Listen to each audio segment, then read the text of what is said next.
We say good evening to you from Justin F. Krezel Stadium. It's a Green Meadows Conference showdown tonight as the Tinora Rams entertain the Raiders of Wayne Trace High School tonight. I'm Josh Bush alongside Brent Routon, and welcome to our Estill Chevrolet Cadillac pregame show. Brent, big matchup here for both of these two teams in the Green Meadows Conference for one, Division 6, Region 22. Another big reason this matchup is so important here tonight. Yeah, big points game if you look at it. Wayne Trace coming in with 3 wins, Tinora coming in with 2 wins. They're both at that same middle area mark, so looking to get an edge up on a pretty comparable opponent. It would pay off later in the year with computer points as well as in the league standings. The 52nd meeting between these two teams. Tinora leading the overall series 28-23. They've rolled off, I believe, 4 in a row over Wayne Trace. And it's, again, a new look Tinora offense and some new things that are happening here with their new head coach. And honestly, with Matt Holden at Wayne Trace as well, he's in his 3rd year, so still trying to figure some things out. So interesting to see how these two teams can come here and match up tonight. Yeah, we have the advantage of seeing Tinora early on week 1 against Liberty Center, and really good opponent there, but Coach Becker stepping in, the transitions into a new type of offense and just a new coaching staff in general is going to take some time and some getting used to. He's made some good adjustments. The Rams are, like we said, 2-3, off to a pretty respectable start. And on the Wayne Trace side, we remember those years back in the Tinora Wayne Trace battles back, 5, 6, 7, 8 years ago. Great games, and they're kind of both building towards getting back to that after a little bit of a couple down years. We're going to take a time out here on our Estill Chevrolet Cadillac pregame show. When we come back, we'll break down these two teams. We'll get you the national anthem, starting lineups, and we'll get you set for kickoff tonight. A big GMC matchup between Wayne Trace and Tinora, live on DC TV Sports.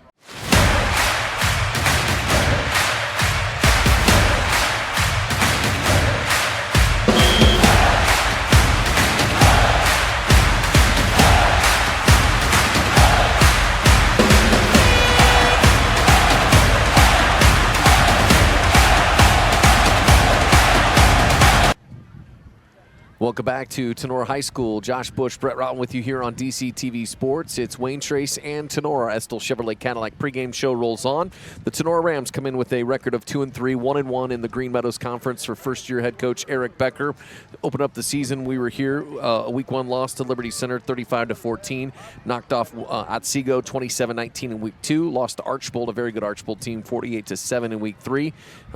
Beat Fairview, 42-14, and lost in a very, very much closer than the score would tell you game against Antwerp last Friday night, 32-14.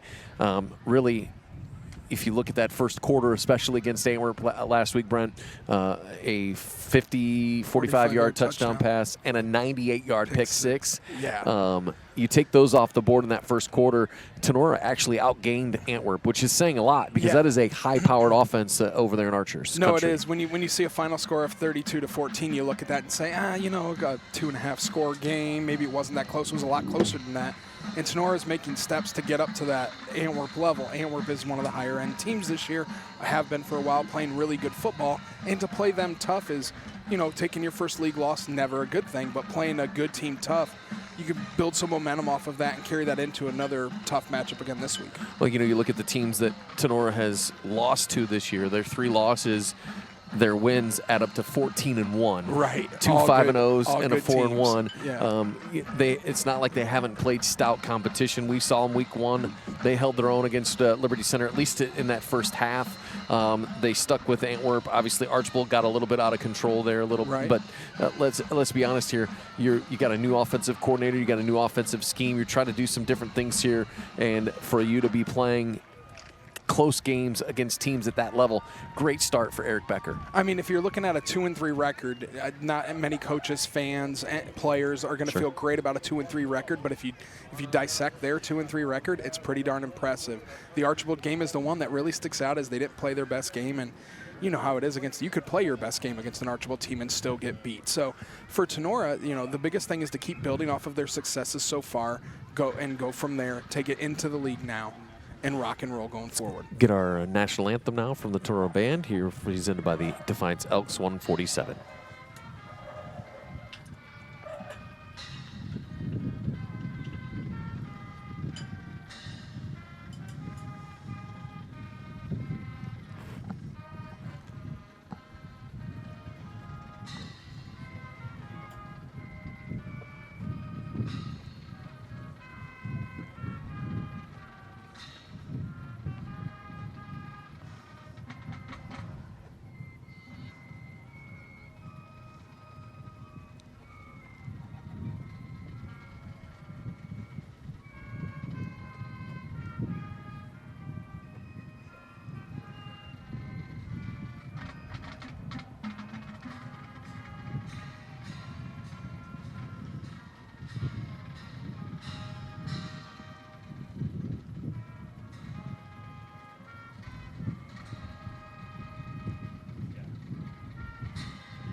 Our Defiance 147 national anthem here tonight at Tinora High School, getting you ready for week number 6, Tinora and Wayne Trace. Let's take another time out on our Estill Chevrolet Cadillac pregame show. When we come back, we'll talk about the opponent tonight, the Wayne Trace Raiders. That's next on DC TV Sports.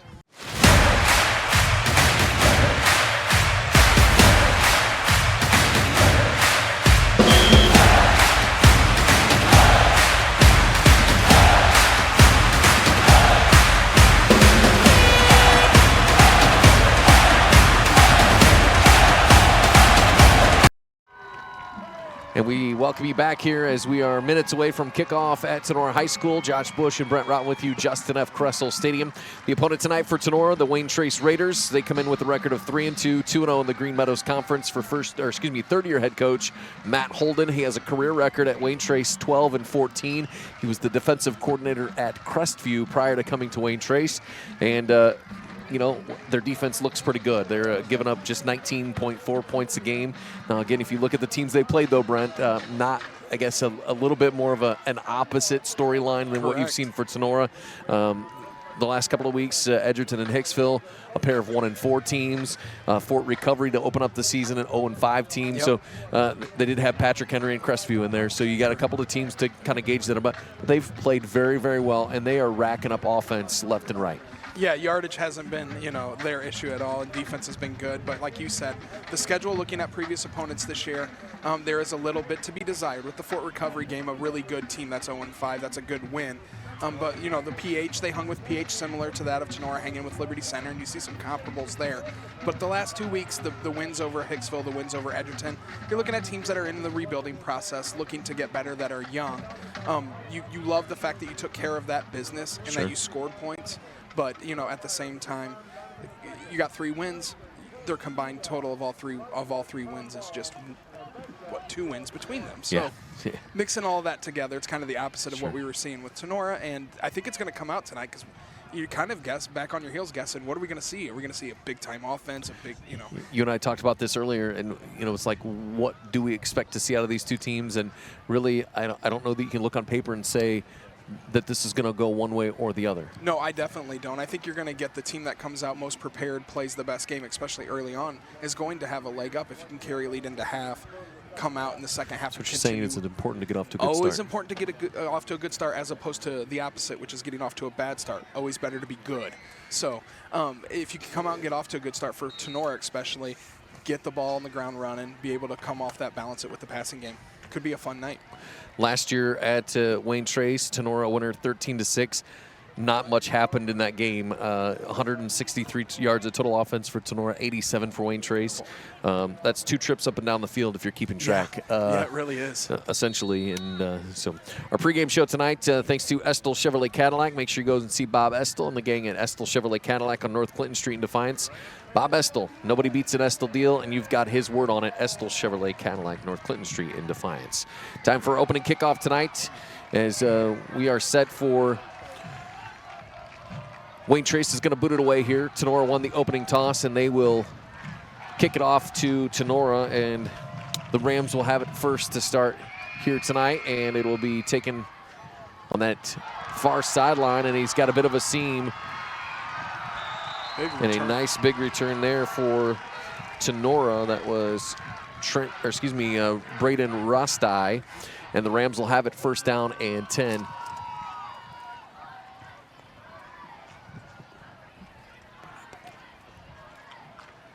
We're trying to see where going to put this ball down here as the Tinora offense will come onto the field, led by their junior quarterback, Dominic Graziani. First down and 10 from the 44-yard line. He'll have 2 backs in the backfield with him. And they'll give it to the second man through, and look like Jacob Bishop with the football. Tinora trying to establish a ground attack early. We know one thing that's important for them is to be able to run the football and then balance the pass out over top of the running game. So looking early to get the ball established on the ground. I think if they can get some movement, move some chains a little bit on the ground, they'll be able to open up that passing game a little bit and move the ball in both areas. Second down and 9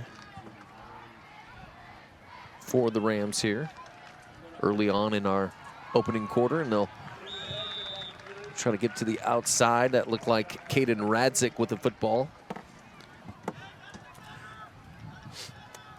Big gain there on looked like somewhat of an end around there with Radzik coming over the edge, hitting the angle there, coming around the line and getting close to the first down. Looks like it was a pick of about 5. So 3rd down and 4 at the 38-yard line. An early 3rd down here for Tinora, as they are moving the football, looking to pass for the first time tonight. He's got a ball over the middle and a little miscommunication with the receiver. And it'll fall incomplete. So yeah, looking for Owen Ackerman there, the big senior receiver, and just a little too much on the Graziani pass, kind of caught him over the top. Safe pass. He's going to drop right into your receiver or go over his head for out of bounds. So no interesting spot here. There. Yeah, it's a tough spot here. You love going for it in these situations when you get inside the 40, you're kind of out of that kicking range, but still in that area to where a punt doesn't make a whole lot of sense. Graziani will stand in shotgun formation. He's got trips to the right side. He's looking that way. He's going to tuck it down. Pocket collapses. He's going to throw it towards the end zone. He got a jump ball, and it'll be incomplete. He was looking for Gritty Gusweiler right down near the end zone, and it took a little bit too long for that play to develop there, Brent, as obviously defenders coming down here. You get that jump ball situation, and just not a lot happening there. Certainly, you want to give your receivers enough time to get downfield. You can't just snap the ball and heave it up there and hope they can run and go get it. But at the same time, you have to looking for them to get some space. Graziani ran out of time once he got to that point of seeing a little bit of daylight and had to just throw the ball up. Bang bang in terms of the defender and the ball being in the same spot, but playing a little bit of defense there was Gusweiler on that pass. So the Wayne Trace offense onto the field for the first time tonight. Kyle Stoller, the senior quarterback, who has had a great start to the season, and they'll run it on first down. Tucker Antoine, their running back, their senior running back, with it, and he's not a ton of yards on the season, Brent, under 300 yards total, but he's got 8 touchdowns. Yeah, you see a guy that doesn't seem to get, not a huge threat to break a big one, but does seem to get 2 to 3 yards every time. Very consistent run game on the ground, and if you get down, he's big and tough and strong. You get down near the goal line, he's going to punch it in. So he gains 2 on first down out to the 40-yard line, and they'll send a man in motion. That's Hildebrand. Stoller checking the defense, and he's going to hit a quick slant. Hildebrand will bring it in, and he'll fall forward. Nice job on that far sideline, and that pass will be completed, Brent. Nothing fancy, nothing flashy, but it moves the chains for Wayne Trace. Quick slant, and you see a great-looking ball out of Stoller's hands, a nice crisp pass, and easy enough to move the first down. Gained 8 right at the first down sticks, and they'll quickly go to the line. Jude Stoller, the senior wide receiver, 6'3", $165, and just nothing too flashy there either. A little bubble screen on that far sideline, and Jude Stoller hauls that one in. Gain of 4 down to the Tinora 44-yard line. So quick bubble screen, pretty basic play. I think you're going to see a few of those tonight. It'll be Antoine with it again. He's just buried at the line of scrimmage. Wow, what a big hit in there. Joey Geisinger finishes that one off for the Rams, and wow, he just absolutely laid the wood. Yeah, you definitely see him punch a hole there and lay some wood and put a big stick on him. Dropping him down. Looks like gained a couple yards there. Maybe, drove back, it looks like, for 1. So big time tackle, big time play, brings up a 3rd down here. 3rd and long, it's with 3rd and 7. 3rd and 7 for Stoller. He's going to roll to the left side, and just a little shovel pass over to Antoine. He's going to have it. Tried to turn the corner, and he'd be a little bit shy of that first down. That's the wrong one, isn't it?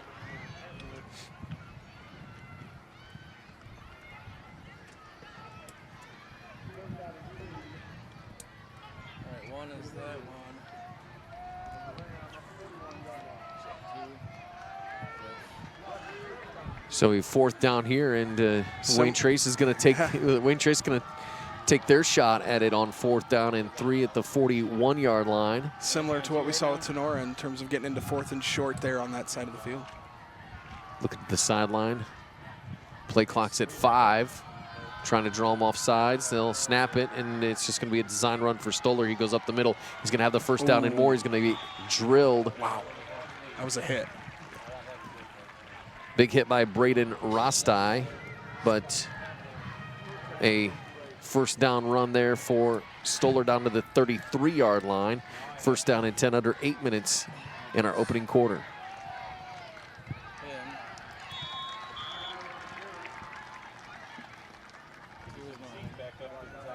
Keeper there, it looked like. Little run up the middle there.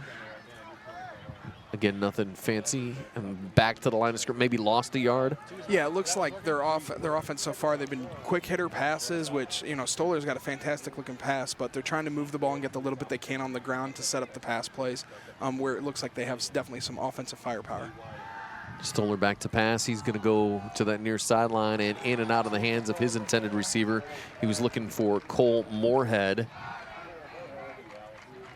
6-foot junior wide receiver for the Raiders.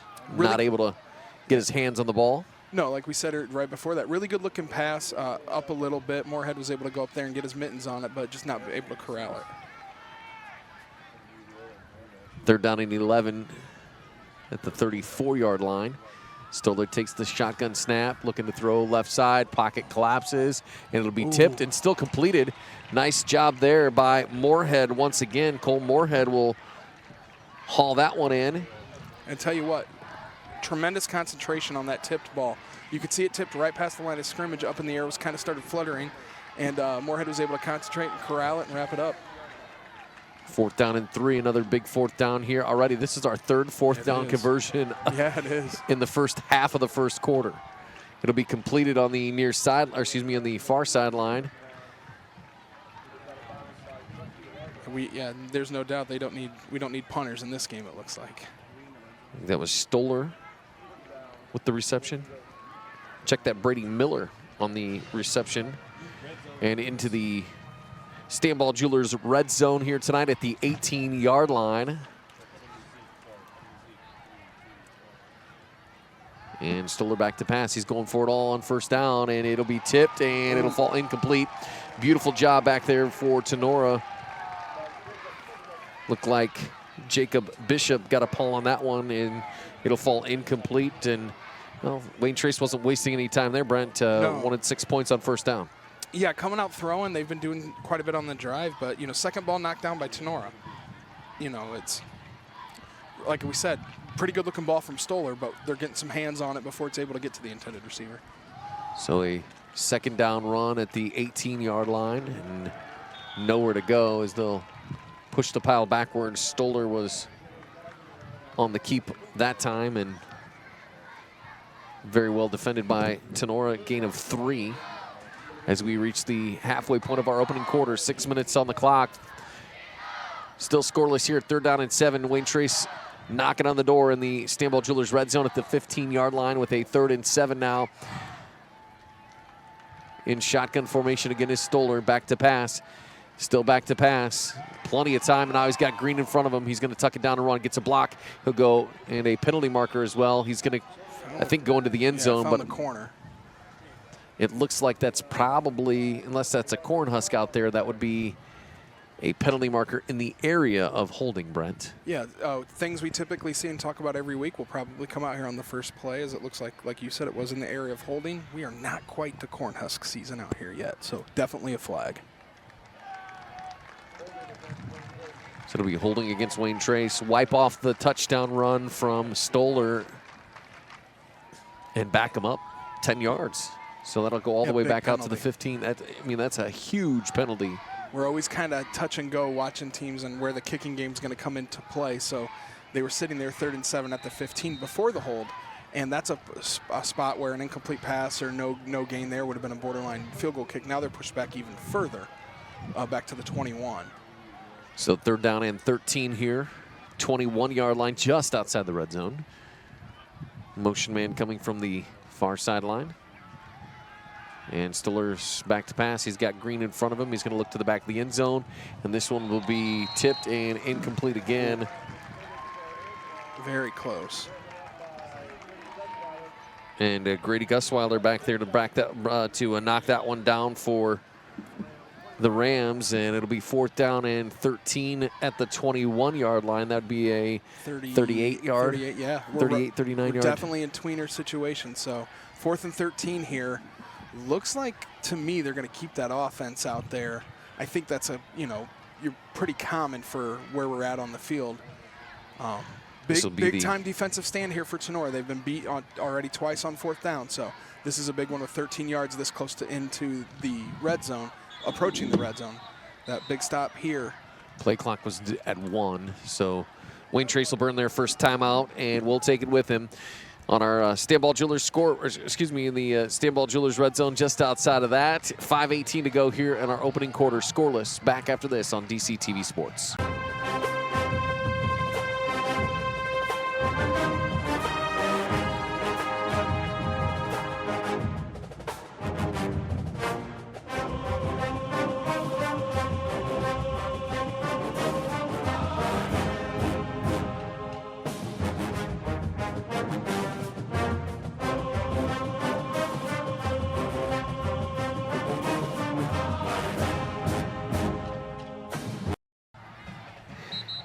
It's a Stanton Law Office timeout here at Tinora. We're back. Josh Bush, Brent Rotten with you, DCTV Sports, and live at Justin F. Kressel Stadium. 16th play of this drive for Wayne Trace coming up, and well, Brent, 4th and 13. Yeah. This is our fourth down conversion. Yeah. Of the first 7 minutes of the ball game. Yeah, you don't get this too much, maybe even in a half or even in a game, but to get 4, in the first 2 combined drives has been a little unique and a little different. Stoller's back to pass. He's got pressure coming. He's going to elude the rush at first, and he'll just try to throw this one away. This could be intentional grounding. I think you're going to be in that neighborhood. I don't know if that pocket was broke. Regardless, it's a turnover on downs.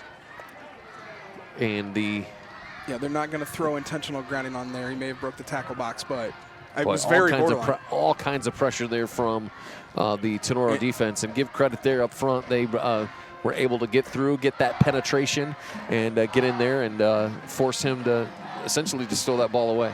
Yeah, it really was. Big-time defensive stand for Tinora. A little bit of bend but don't break defense. It's a common theme we tend to see in teams is if you can give up 3 or 4 or 5 first downs, if you eliminate a kicking game and a team has to go for it repeatedly on 4th down, eventually you're going to get one of those stops, and it's going to lead to getting the ball back on offense and 0 points. Graziani will keep it on 1st down across the 21 out near the 25-yard line. 1st down run there for junior quarterback Dominic Graziani, who leads the way for this Tinora Rams offense. And there's no doubt they want to get Dominic using his arm, obviously, through the air, but also using his feet on the ground. A little bit of a dual threat can definitely, when he faces pressure, break the pocket and run. There's some playmakers on that Tinora offense. Dominic is one of them, and getting him going early is key to keeping this offense moving up and down the field. So he gained 4 out to the 25. Shotgun formation again for the Rams. And a low snap corralled in. It'll be a handoff out the right tackle. Gusweiler with it. He'll come down to the sideline. He's going to be chopped down out of bounds. It's like a little bit shy of the 1st down. Yeah, tough looking run there for Grady Gusweiler, and he's a big, strong kid. We got used to seeing quite a bit of him in week 1 against Liberty Center, and it's continuing on through here. He's going to be a primary back, a guy you're going to see a lot of touches for tonight. So not much there. I mean, that's tough running for a yard. Yeah, it really is. No, excuse me. They gave him. Yeah, they gave him the first. I think they gave him 5. Okay. Yeah. They gave him 7. 7. Yeah. Sorry about that. 1st down pass through the hands of the intended receiver. He's looking for Braden Rostai, and that'll fall incomplete. Again, neither one of these teams, Brent, really trying anything too fancy. We've seen Wayne Trace take a couple of longer shots, but really we're seeing some quick hitters, little bubble screen type plays, kind of that extension of the run when you throw the ball. And you have very similar, definitely different, but some similar type offenses with not taking too many chances, trying to get positive yards on the ground, even if it's 2 to 3, as opposed to trying to hit edges, make big breaks, and lose yardage. Snap on the ground again. They're able to hand it off. This time it'll be Joey Geisinger. The senior running back will go off the right tackle and out across the 35-yard line. It'll be a 3rd down give him 6 on the run. So far, Tinora mixing up backs, utilizing all their guys here to get the ball on the ground. So this time it'll be a end around. Caden Radzik with it, and I don't think he really gained much there. No, maybe a yard. Yeah, it looks like he might have pushed it forward a little bit, but I mean, really, yeah. I mean, really sniffed out well by this Wayne Trace front. Wayne Trace plays a 3-5 defense, so they've got 3 down linemen. They've got essentially 5 linebackers. Yep. Quick kids with big, strong speed. linebackers. Sure. Yeah, they do. A lot of defensive speed, and we've seen they've been able to hold teams, last 2 weeks down both in single digits. They're a team that's going to get out there and they're going to make tackles. Bishop on to punt for Tinora. He is a high spiraling kick that'll go all the way down. Will it go into the end? No, it's going to go out at the 1-yard line. My. What a punt. That's not even the 1-yard line. That's the 1-foot line, Brent. That is, the words coffin corner came from that kick right there. That was invented tonight on that kick. That was a beautiful, beautiful punt.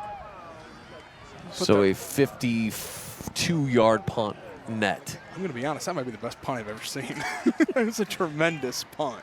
So Wayne Trace offense will come onto the field, their second opportunity with it of the night, and they will take over at their own half-yard line, if you will. They're going to be back here hanging out with us here in a minute. Here on this far end zone here.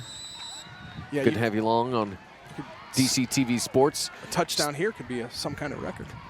Stoller halfway back in his end zone. That ball just across the goal line, and he's going to throw on first down right here in front of us. Pocket collapses. They're chasing him. Going to get out of the goal line. He does, and he'll be out shy of the 5-yard line. Definitely created a little bit of space. Not a ton. Was able to get a couple there. Grady Gusweiler and it looked like Carter Gilliam on the stop for Tinora. And just a nice job there by Tinora. They kind of stretched that out, and didn't give him any space.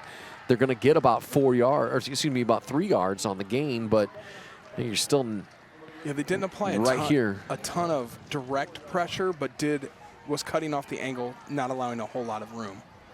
So a 2nd down and 7 as he gains 3, trying to get out of the end zone.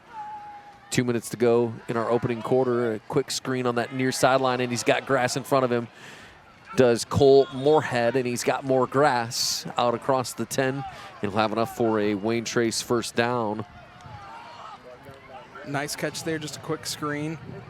Play we've seen already, but a quick bubble, boom, block for Moorhead, and he's able to get up there and gain the yardage needed for the first down. All the way out to the 14-yard line. So 1st and 10 now for Wayne Trace. Rolling 2 minutes to go in our opening quarter. Antoine with it on first down, and he'll be snagged. I'll tell you what, a nice tackle there. Trenton DeLarber came up from his corner spot, Brent, and wrapped that leg and said, I'm not letting go until you're on the grass. And you like seeing that when you get corners out there, you get DBs that can come up and make tackles. Don't like them always hitting in the tackle column if that means you're getting passes completed, but when they come up on a rush like that, tremendous form tackling. Wayne Trace quick to the line. They'll check the play call. Trying to keep Tinora from getting any fresh defenders out there, and they'll sling it to the sideline on first down. Ooh. Almost intercepted. It was in and out of the hands. His intended receiver was Tyler Head. In and out of his hands, and Owen Ackerman just about hauled that one in for the Rams. And boy, that was a pick 6, Brent. Yeah, off the receiver Head's hands. It's a little hard to say, off the receiver Head's hands. And not to be confused with Moorhead. Correct, yes.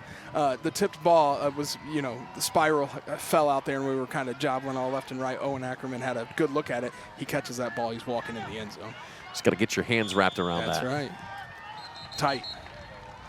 So we get a penalty marker, I believe.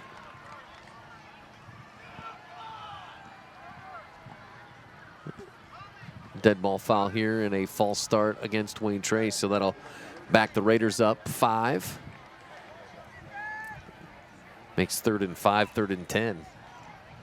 Changes your play call a little bit. Yeah, it completely changes it. 3rd and 5, you kind of like the option of you can use a run or pass, you can use an option keeper, you can use a read for the quarterback. There's a lot of different things you can do. 3rd down and 10, you're going to look to throw the ball here. And how big is this for Tinora? Go back to that punt down here. Yeah, if you can hold them here and think maybe have some really good starting field position if you can force a punt. quick hitter to the near sideline and nowhere to go. Going to be Look at that read play. extremely well by the Tinora defense. Brady Miller hauled it in, but I tell you what, a host of Rams all over that. Joey Geisinger, Carter Gilliam, Trenton DeLarber. I mean, you name it. There were green shirts all over.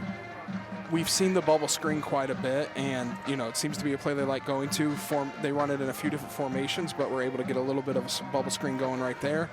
And Tinora read it perfectly. Cooper Winslick will punt from his end zone. He averages about 39.6 yards a punt. We'll see what he can do with this. High snap. He's got to haul it in with one hand. Almost blocked. It'll be an end-over-end hop, and this will be shy of midfield, Brent, and it will fall at about his average. Yep.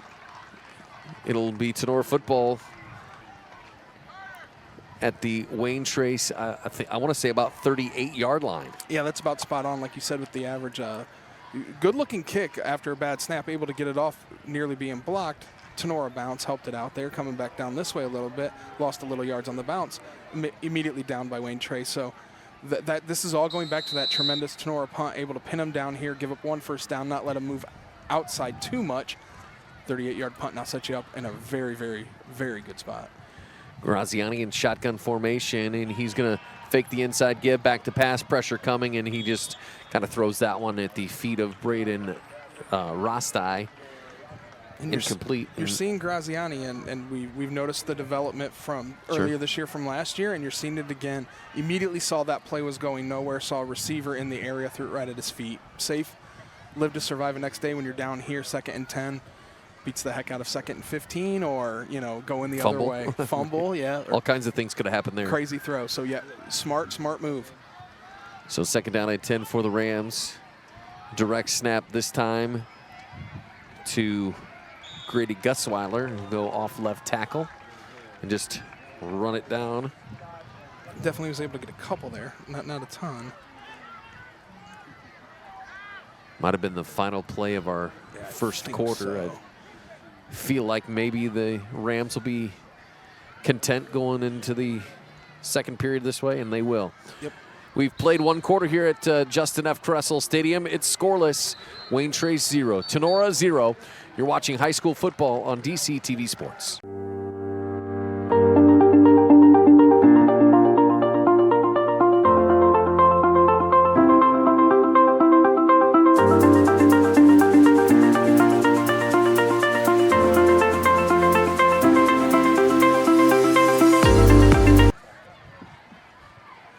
Welcome back to Justin F. Kressel Stadium. Josh Bush, Brent Rotten with you at DC TV Sports. Good to have you along. And, well, Brent, a very, I would say, quickly moving first quarter, 20 minutes to play 12. So lots of runs, lots of bubble passes and passes completed in the air that are extensions of the run, very simple passes. So we haven't had too many. We've had some incomplete passes, but both offenses are working quick and they're mixing in the run.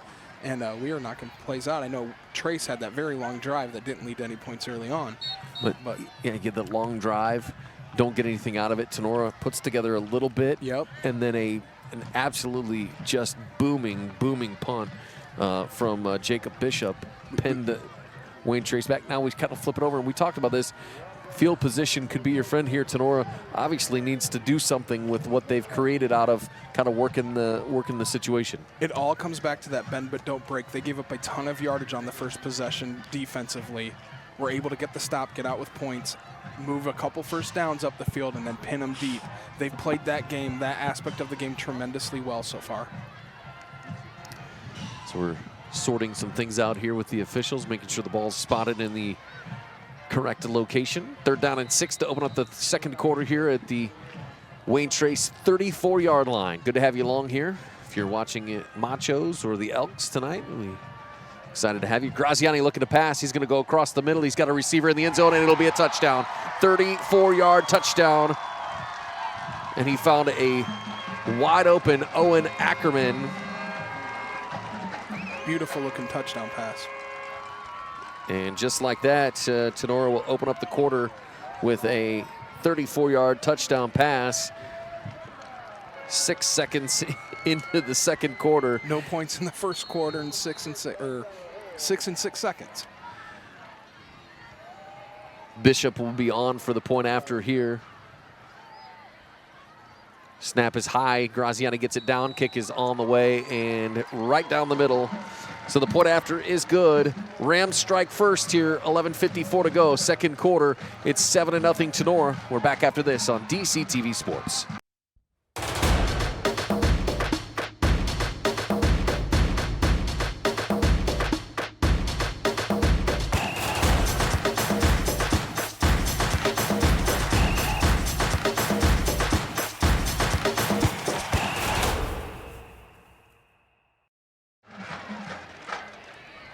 Welcome back to Tinora High School tonight. It's Tinora strikes first, a 34-yard touchdown pass from quarterback Dominic Graziani to Owen Ackerman. The point after was good, 7-0. That was a short, Brent, that was a 39-second drive. It went 3 plays. It went 34 yards and was capped off by the 34-yard touchdown pass from Graziani to Ackerman. That's our Mark Moats Ford scoring drive summary. Driving us to the end zone tonight, Mark Moats Ford. You can definitely get that with a 34-yard touchdown, a quick drive, especially on a short field. So if you're going to complete one pass, Graziani completed 0 in the first quarter. First pass come out in the second quarter. Why not be a 34-yard touchdown pass? So good start for the Rams. Came out here. Their defense has led them so into far the spot. Yeah, into this spot. And you see getting off to a good start, how we joke about it and how it makes some sense here. That entire defensive stand, first and foremost, to start this, all of that momentum has trickled down and continued throughout this game. Yeah, from the good defensive plays to the punt down into defensive stop down here when they were all kinds of stuff. And a nice special teams play there as it was Hudson Myers on the return for Wayne Trace, and a nice special team play there. Trent DeLarber down there for the Rams. I remember back in week 1, he made some special teams plays out there, and he's still doing it here in week number 6. You know, he's got that spark, and you need that. You need big-time players, even in areas of special teams. A good coach will tell you, you know, that's just as important as what you do on offense and defense. You have to have a good special teams unit. DeLarber leads that unit here for Tinora. So the Raiders will have their first drive of the second quarter, and they'll start at their own 20-yard line. Shotgun formation for Stoller. He's back to pass, and he'll have all kinds of pressure coming. Can he get it away? He will, and it's hauled in. Wow, what a heads-up play there. Stoller had tremendous catch. A defender draped all over him. I don't have a 58 on my roster. Yeah, they don't have one. But he's able to complete that pass and give 5 yards. I don't even know where the receiver came from, Brent. He just kind of out of nowhere and hauls it in and There's no gets doubt 5. Hiding down underneath some linemen and some defensive backs for sure. 58, who we don't even know who he is. So delayed give on 2nd and 5, and read nicely by number 58 of Tinora and also Braden Rastai. Cooper Farrell. Oh, there we go. Has a 58. There's split numbers. I apologize, Cooper Farrell. Sorry about that, Cooper. A 5'10" junior defensive end. Coach Becker throwing us through a loop there, trying to stump us, I think. It happens. Didn't take much, did it? Not very hard, is it? Stoller back to pass on 3rd down and 4 across the middle, and it will be out of reach from his intended target, Tucker Antoine. It'll fall incomplete, and we'll see what they elect to do here, Brent. 4th and 4, they're on 26. Looks like they're sending out the punt unit. They had Antoine there, had a step inside on that slant route, but not able to connect on the pass, put themselves in 4th and 4 when you're pinned that deep. We watched Kyle Stoller warming up here today. He was dropping dimes at 40, 45 yards, and just a little bit off with that pass. You know, and you throw defenders in there, it's obviously going to create some changes. We know that, but he throws a tremendous ball. He's going to connect on more of those than he's not. That one just didn't work out. Cooper Winslick on to punt. The last one almost blocked. He'll get this one away, and it's a much better punt this time. It'll be hauled in at the Tinora 35-yard line. As Trenton DeLarber back for the Rams, and we'll switch sides again. I'm going to run out of lines again. There's no doubt. That happened in another game, but that was because they scored 115 points earlier this year. Is that the old Van Wert Defiance back and forth, 43-42 game? Yeah. 85 points. No, these guys have kept the ball moving. You talk about game pace. Officials have held on to the flags for the most part. Yeah, and it's been pace-wise for both teams. It's been tremendously good. So we'll flip it over, go the other way, and it'll be Graziani keeping it as he fooled everybody. He's still making some moves. A couple of defenders will miss, and he'll go out near midfield. He's going to have enough for a Tinora first down. Nice job. You spoke too soon, Brent. We've got a penalty marker out near the end of the run. We'll see. This could be a face mask potentially. Do we see a trip? Nope, face mask. You're right. Personal foul, a face mask on Wayne Trace. So tackle. I mean, that was a 15 tack on 15. That was a 12-yard run. There you go. Yeah. Out to the 47, tack on 15. So just like that, they're in Wayne Trace territory, aided by a big personal foul penalty. That'll take it all the way down inside the Wayne Trace 40-yard line at the 38. It'll be a first down and 10 for the Rams, who, Brent, they just tossed the 34-yard touchdown. Obviously, Wayne Trace wanted to punt that one away, keep them from scoring. They showed what they were capable of doing. For sure. You get the vibe in this game right now that the momentum is stuck hard, heavy onto Tenora's side, and they're looking to keep it, and they're running with it. First down run inside will be Joey Geisinger. And you mentioned this earlier, Brent, a mixture of backs. We've seen Caden Radzik on end around. We've seen Geisinger. We've seen Gusweiler. We've seen Graziani. I mean, we've seen a lot of guys carrying the football. Yeah, we keep saying that like, you know, I've got 5 slots here for guys, and they're all getting carries. So, and that's good to keep it mixed up, keep everybody fresh. I think Graziani is the most dynamic on the ground, and if he can get some space, do a little bit of dancing, he can make guys miss. 4 on first down, makes it 2nd down and 6. Clock spinning under 10 minutes to go before halftime. Graziani in shotgun formation will give inside again. This is Geisinger. He'll bounce it to the left, and he'll fall forward. Gonna pick up a solid maybe 4. You really like Tenora's offense with the 2 big backs with Gusweiler and Geisinger. Check that. They're gonna give him enough for a Tinora first down and gain 6. You get 2 quality backs that like to get hit, and you love a running back that likes to take a lick and keep going. When you're out there carrying the football and you're looking for guys to hit, you're going the right direction. It's a guarantee. So first down, Tinora at the inside the 30-yard line. Graziano will have it on first down. Nothing fancy, just up the middle he goes. A couple of blockers leading the way. Wayne Trace player comes out of the pile with the football, but a little bit after. I believe they're going to say Graziani was down.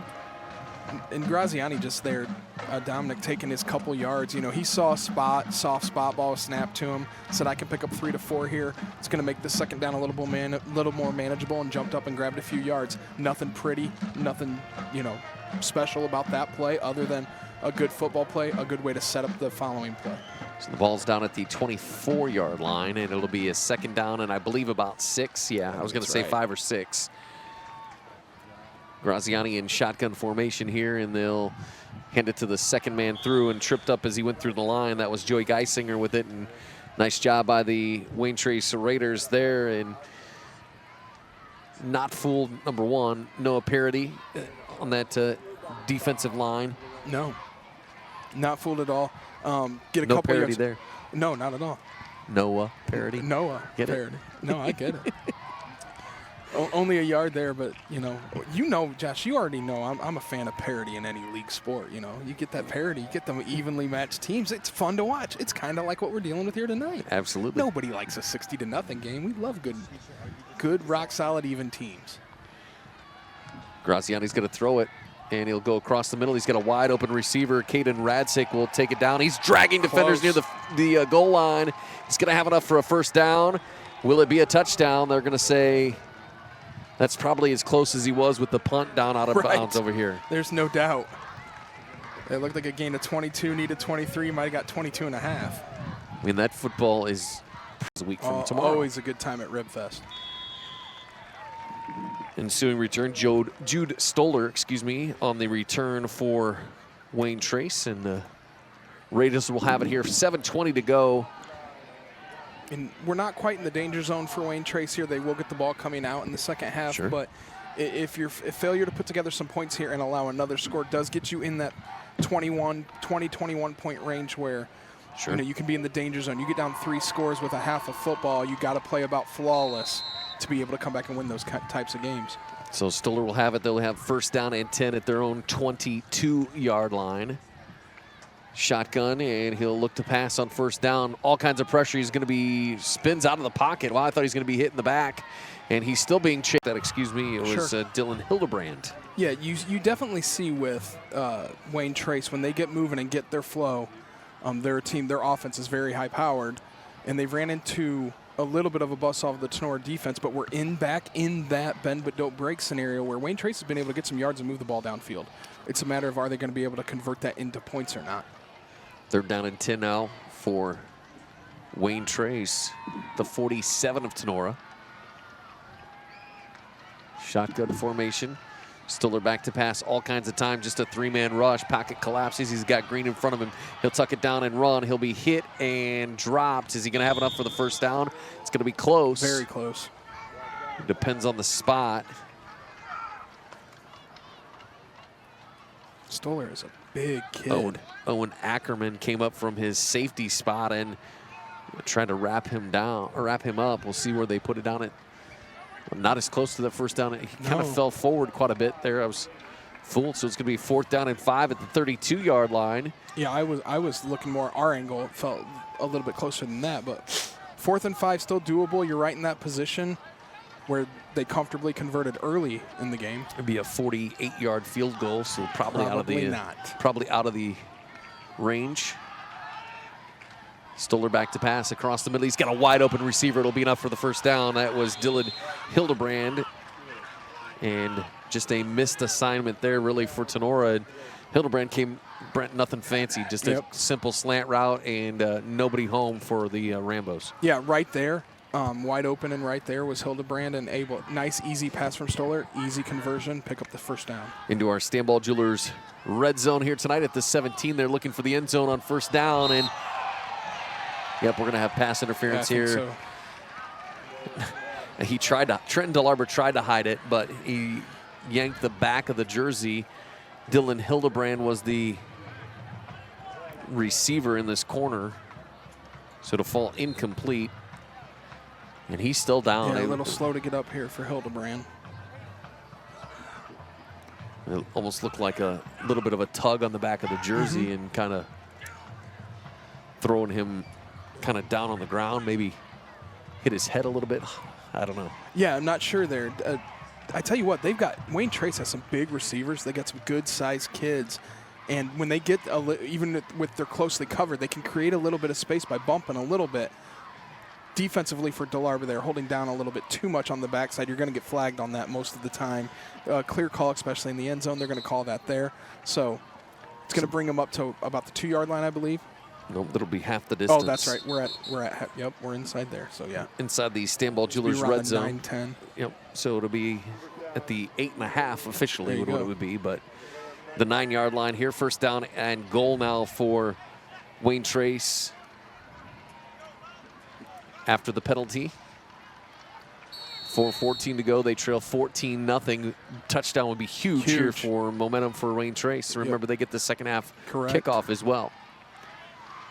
Right here in front of us, Stoller looking to pass on first down. He's going to get a crossing the Rattern and the back of the end zone, and it is caught for a touchdown. Wayne Trace, Jude Stoller. That was easy to see, wasn't it? Easy. Right back here in front of us. That touchdown was about 15, 20 feet right in front of us, Josh. We were able to see that one. Beautiful looking pass from Kyle Stoller to Jude Stoller. Easy touchdown. So Wayne Trace is on the board here. And they will line up for the point after. Cooper Wenslick will kick this one here for Wayne Trace. Jude Stoller, who just caught the touchdown pass, is the holder. Seems like he might have good hands. I think so. Tinora looking to block this one, and it'll be up and through and right into the sponsor sign. Or excuse me, that's the championship sign in the back of the end zone.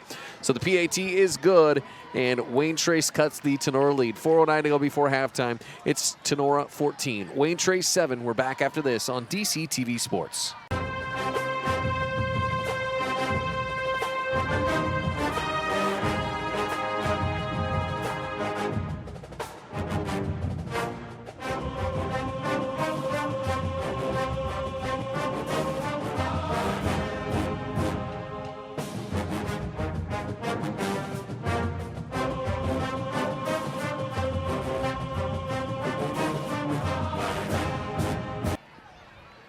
Welcome back to Justin F. Kressel Stadium. Josh Bush and Brett Routon with you here. Week 6 of the high school football season. Our Mark Motes Ford scoring drive summary.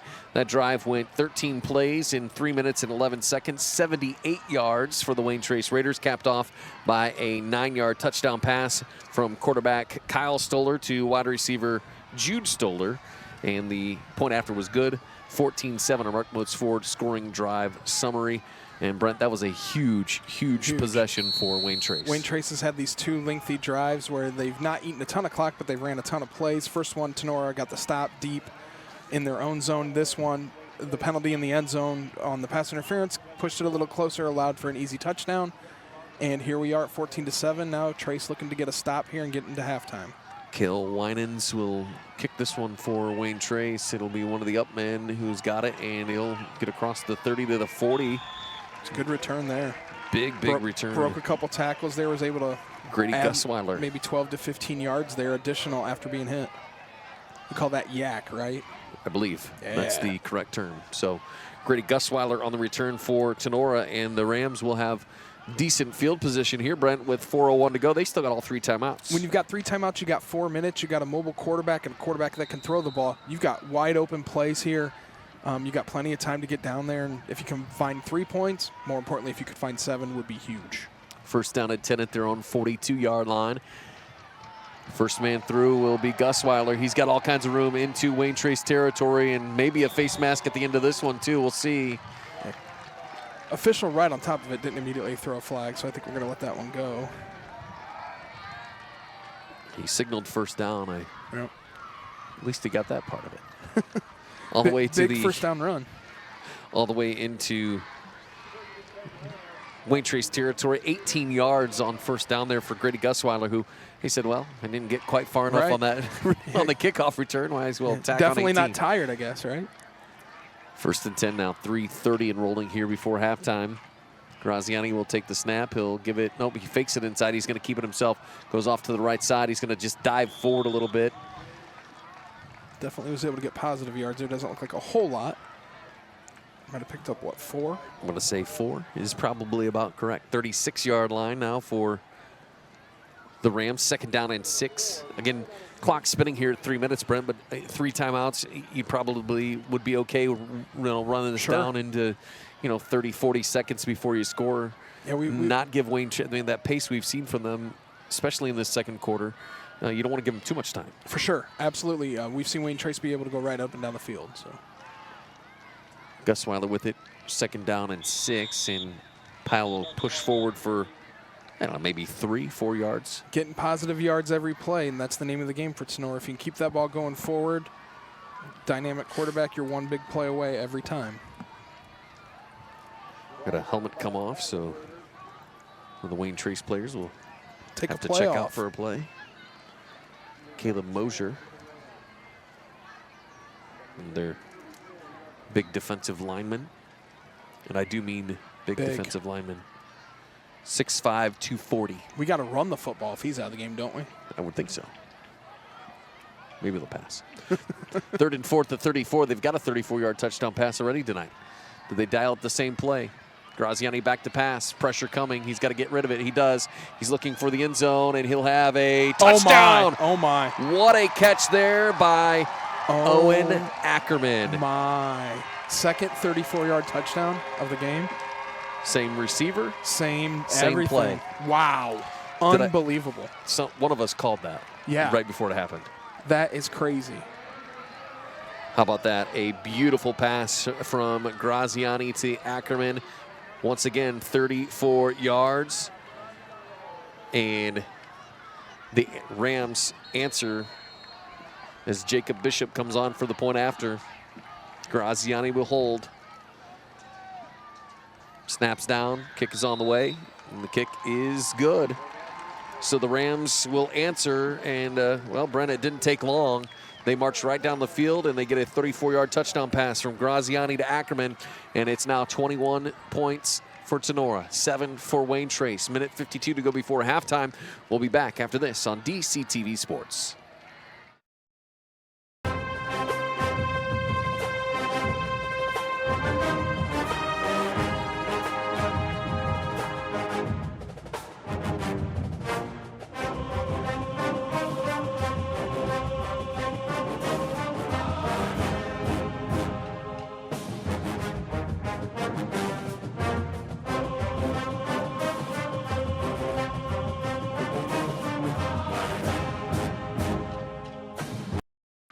Welcome back to Justin F. Kressel Stadium, Mark Moats Ford scoring drive summary. Brent, we had no points in that first quarter. We've got 4 touchdowns now in this second quarter. That was a 4-play drive, capped off by a 34-yard touchdown pass from Graziani to Ackerman. It went 2 minutes, 9 seconds, 58 yards, and Tinora on top now, 21-7. With a minute 52 to go here in the second quarter. You mentioned it. We saw a ton of plays in the first quarter that yielded 0 points, and we've seen a ton of plays in the second quarter, and it's yielded 4 touchdowns. So very much two very different quarters, and it's not over yet. Well, how about this? The 2 touchdown drive, or the 2 Ackerman touchdowns. Both 34 yards. Both 34 yards, but the first one was on a 3-play drive, this one on a 4-play drive. There you go. That's pretty impressive. Ensuing kickoff, nice return for Wayne Trace. I believe that was Hudson Myers with it. And the Raiders offense will have a minute 42 to go. They've got 2 timeouts. At the pace they were clipping, Brent, that is an eternity for the Raiders. Yeah, you're talking buck 42, a couple timeouts, semi-shortened field here. So good starting spot. Everything's lining up for Wayne Trace to drive right down the field. It's going to be up to Tinora now to really lock in on defense. A 2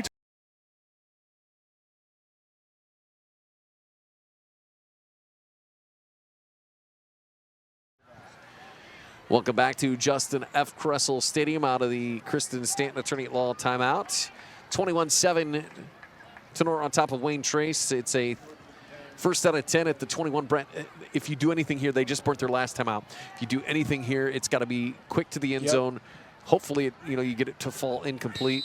If you don't get the touchdown, you want it to be incomplete so the clock stops and your kicker has enough time to get out there. But it's definitely got to be quick, and you got to be on point with this. Any little mistake could cost you the football here. Nothing to the middle of the field unless you're getting a touchdown.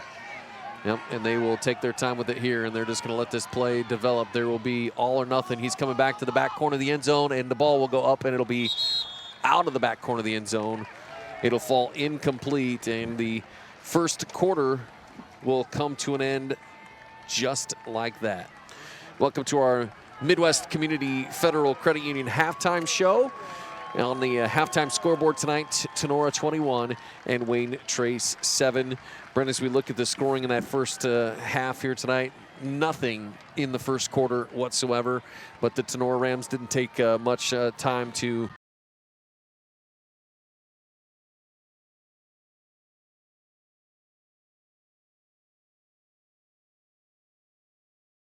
the point after was good. They led 7-0. They tack on another touchdown with just under 8 minutes to go before half. Graziani, a 1-yard touchdown run. Point after was good, 14-0 Tinora. And then Wayne Trace would come back with a 9-yard touchdown pass from Stoller to Stoller. 14-7. Tinora tacks on the final touchdown. Again, another 34-yard touchdown pass from Graziani to Ackerman. A minute 52 to go before halftime, 21-7. That's how we got here at half of this football game. Action-packed, really.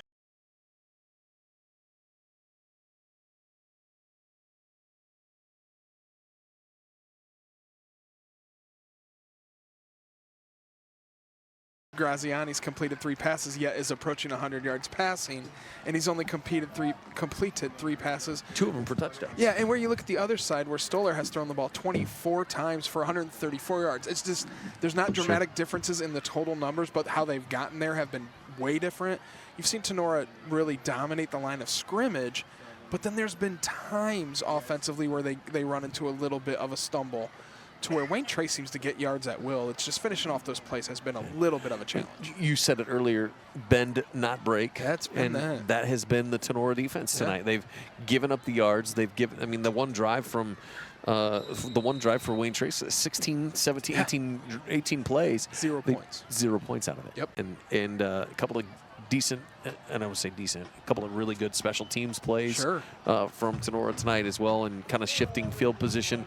Huge for Tinora in this first half. It seems like when they've got those big special teams plays, they've immediately after right away capitalized, and that's huge. To take advantage of that extra aspect of the game, do it really well, and then allow it to lead to points. We're at 21-7 here at half. If you look at that score, you think Tinora's dominating. They really aren't. It's been a very evenly matched game. Tinora's definitely closed down on the big plays. and completed them. Wayne Trace's offense has looked phenomenal. It's just not been able to finish it and punch it in the end zone like Tinora has been able to do. Well, our Midwest Community Federal Credit Union halftime show rolls on. We're going to take a timeout. On the other side, I'll sit down with Kirsty Mack, Executive Director of the Defiance Development and Visitors Bureau. Ribfest is a week from tomorrow in downtown Defiance. We'll talk about that and some other stuff. I can already smell the ribs, Man, Brett. I'm hungry and thirsty. Halftime rolls on from Tinora. Rams lead it 21-7. We're back after this on DCTV Sports.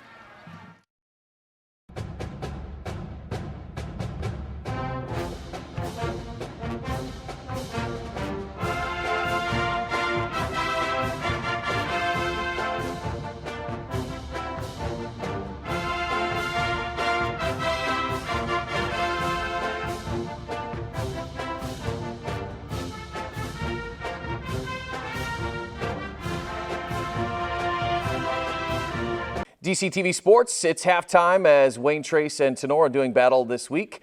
Josh Bush with you here as we have our halftime conversation.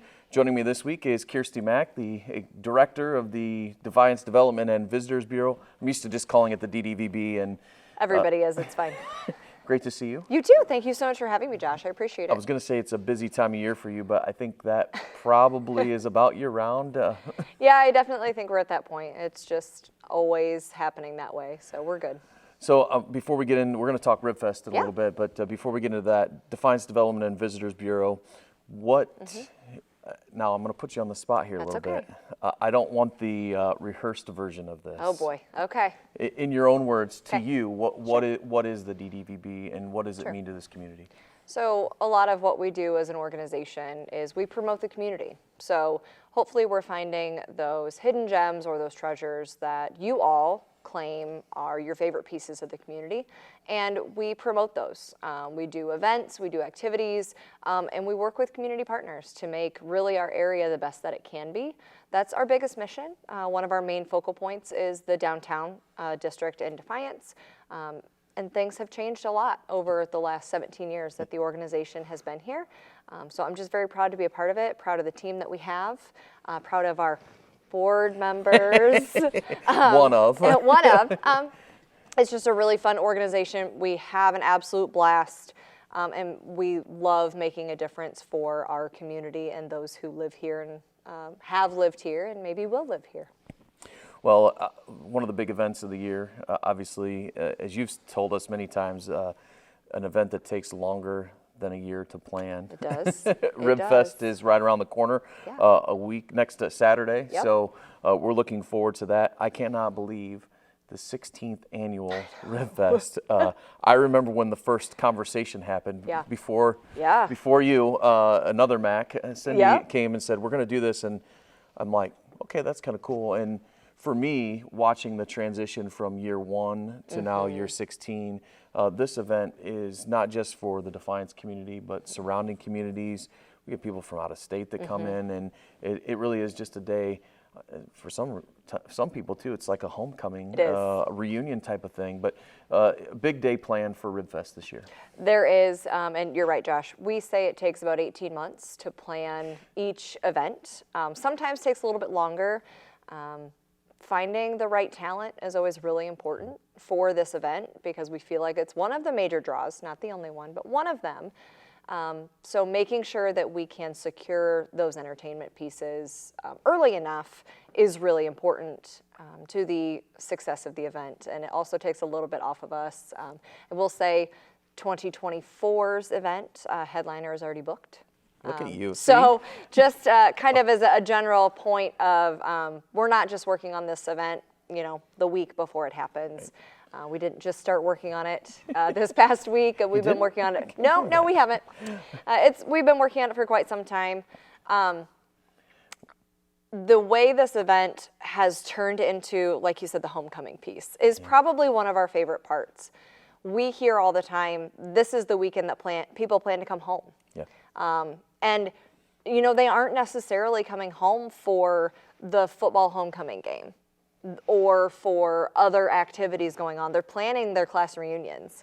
They're coming home to see family, to see old class members, to see maybe homes that they've moved out of.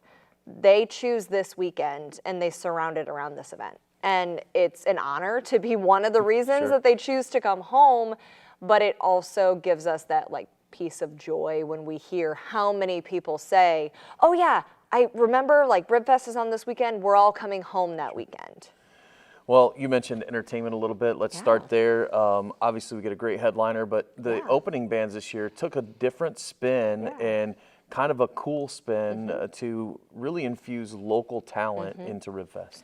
This was a huge ask by a lot of community members, a lot of local bands as well. How do we get to be a part of RibFest? You know, this is our community. We want to be a part of it. We know how large of an event it is. We want the honor to play on the stage. So we put together the Battle of the Bands back in July as a partnership with the Strady Center. And it was the kickoff to the Music on the Maumee on Thursday night back in July.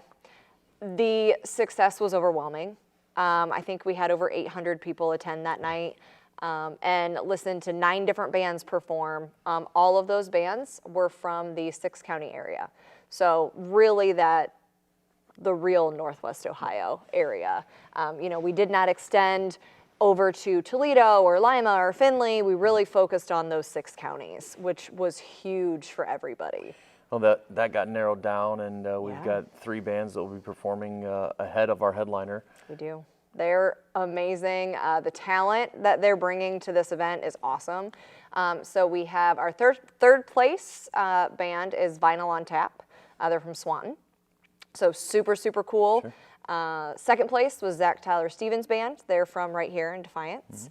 And then first place is Strange Generation, and they are out of Holgate. So really, you know, those small hometown bands just coming together and absolutely rocking the stage. And they're going to have a great crowd. It's always fun to watch, and they'll get ready for headliner this year, which is going to be a fun group to watch. They are. We've had a lot of really fun conversations with their agents and all of their managers, getting everybody ready. So we're really looking forward to hosting them. That is Your Generation. So, you know, we have some combined bands here. So we have Strange Generation, who won Battle of the Bands, and then Your Generation. It's actually Your Generation in Concert. They are an 8-piece band, full cover, lots of changes, lots of movement, lots of excitement on the stage. Every cover that you could think of from the 60s all the way up to the 2000s. So if you're like me and you're really excited about some things that have happened lately with some bands from the 90s, maybe we'll be out there rocking some line dances or something. I don't know. You just never know. We'll make sure our cameras are rolling for that. Absolutely. I'm all about it.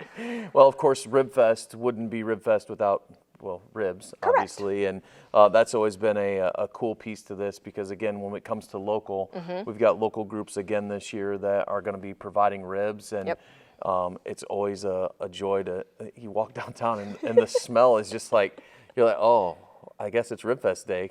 Not that you didn't know, but tremendous groups. We have some that have been doing this for years. We've even got a couple of new ones this year. I even made a list because I was afraid that 10 rib vendors is a lot to remember. Under pressure that I would maybe forget and I would feel horrible. So we do have 10 rib vendors again this year.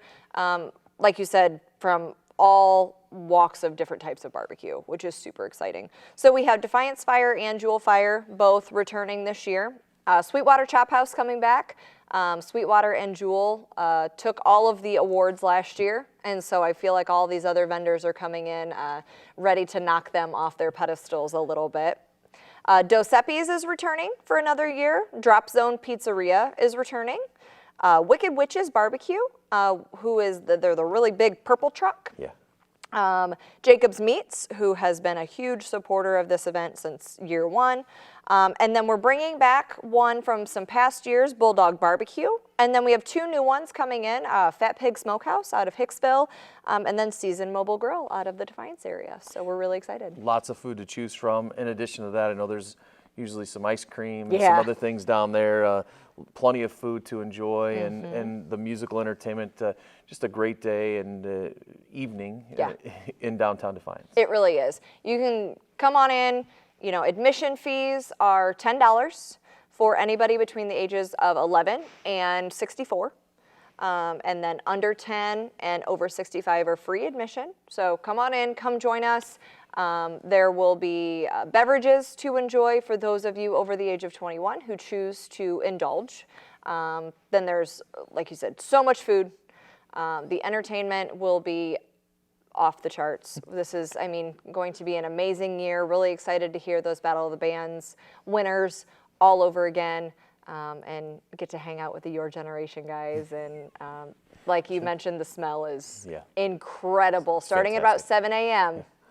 Well, obviously, if anybody wants more information, also you can buy tickets ahead of time. You can go to the DDVB's website. Yep. On visitdefianceohio.com, you can order your pre-sale tickets. They are $8 right now. They will be $10 at the gate. Again, anybody under 10 and over 65 are free. Admission gates are going to be on both sides of 3rd Street this year, one right down by the police station, and then the other right here by the ATM drive-through by State Bank. Great stuff. Looking forward to it. RibFest next Saturday night in downtown Defiance. Kirsty Mack, Director of the Defiance Development and Visitors Bureau. Good to see you as always. You too. Thank you so much. All right. And we'll be back with more on halftime here on DCTV Sports. As it is hauled in. Radzik, we got a flag. Radzik, penalty marker is down.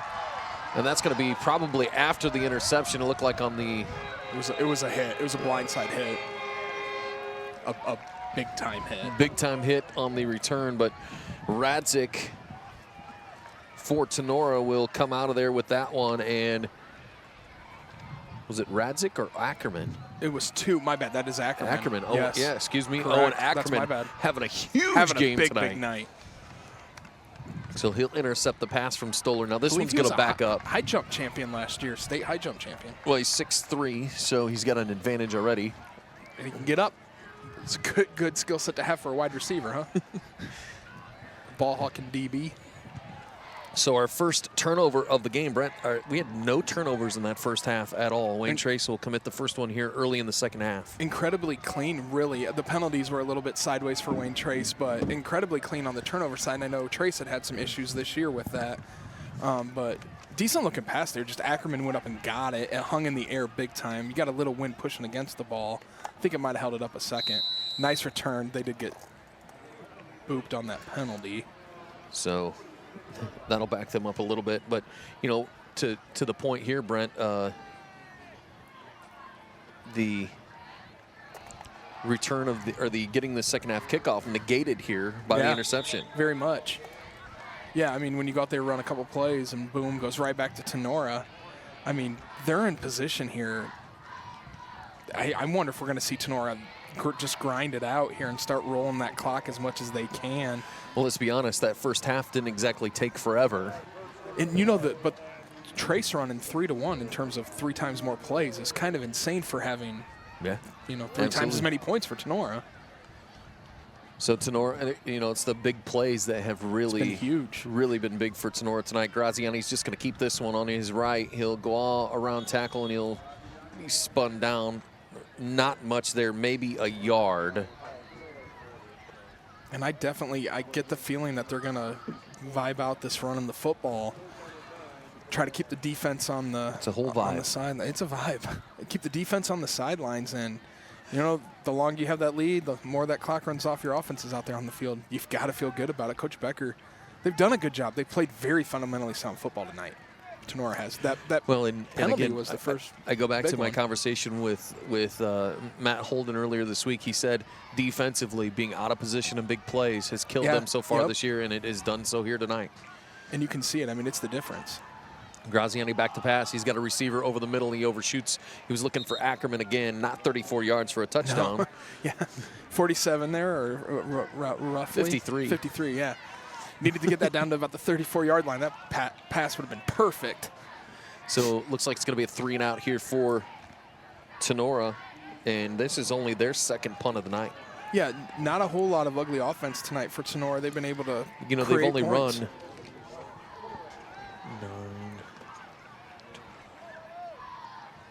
They've only run 27 plays. That's crazy. Including these 3. Right. Compared to Wayne Trace, who's run was saying Stoller might have that many pass attempts. The punt here will be taken outside the 10, and a nice open field tackle there by Wayne Trace. So Wayne Trace has run 52. That is, you would believe if you see 52 to 27 play difference, you would think the team running more offensive plays is going to have a lead. The 21. Yeah. Yeah, so for sure. 9:25 to go here, third quarter. Wayne Trace will take over. But the big play's been it for Tinora. I mean, that's been the key tonight. At their own 19-yard line, so Wayne Trace will have their second offensive possession of this third quarter. Josh Bush, Brett Round with you from Justin F. Kressel Stadium. Stoller will roll to his right, and it'll be an option out to Antoine, who will try to turn the corner. He's going to get a few yards, but nice pursuit there.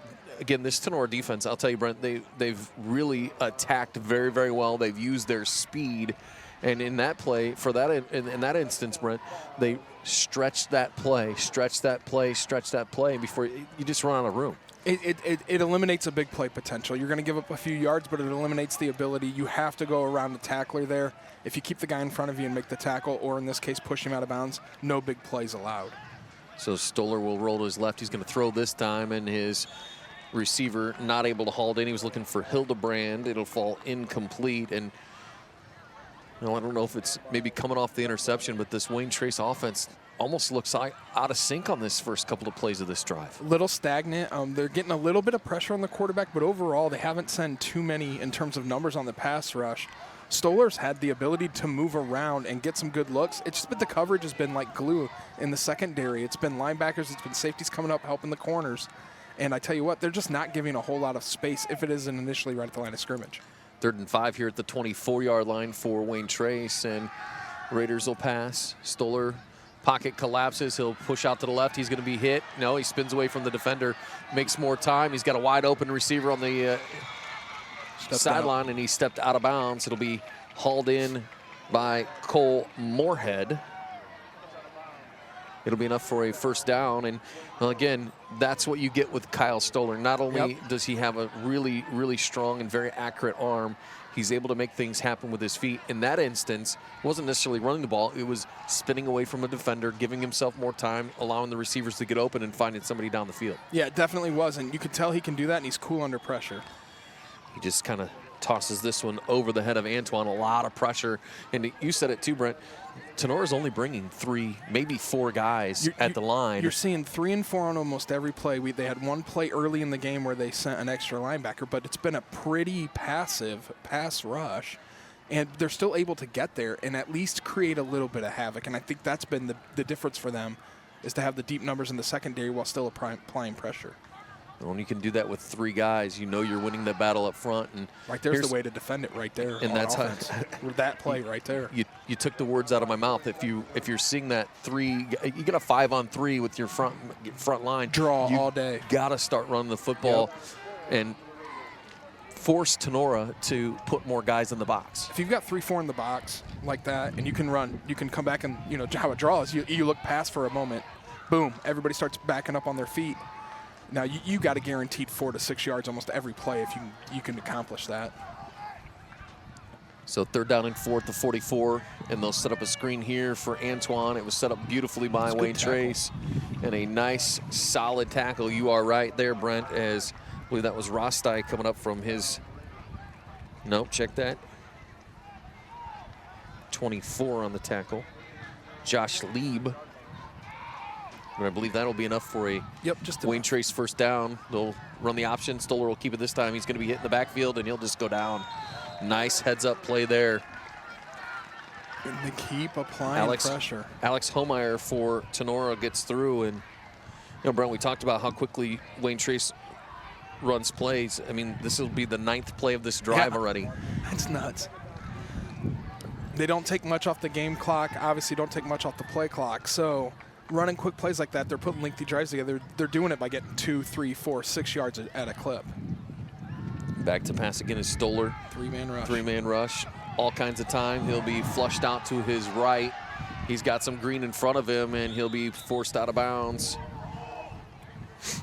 And I think the Tinora sideline asking for a hold. I can't say I blame them. No, I don't know. But they're not going to get it. With that much running around, you tend to see holding in some form or fashion. Tends to pop up usually. They've got an injured Trace player, I believe. Just going to an injury timeout. I believe that might have been a timeout. They had a little ways away here. Cannot see the number. I'm sorry. They threw a flag. Penalty marker is down. And we'll see what this one is. I thought he was calling. It's got to be against Wayne Trace from the signal. It looked like a timeout, Wayne Trace, but I want to say maybe this is a penalty against Wayne Trace. Did they pick it up?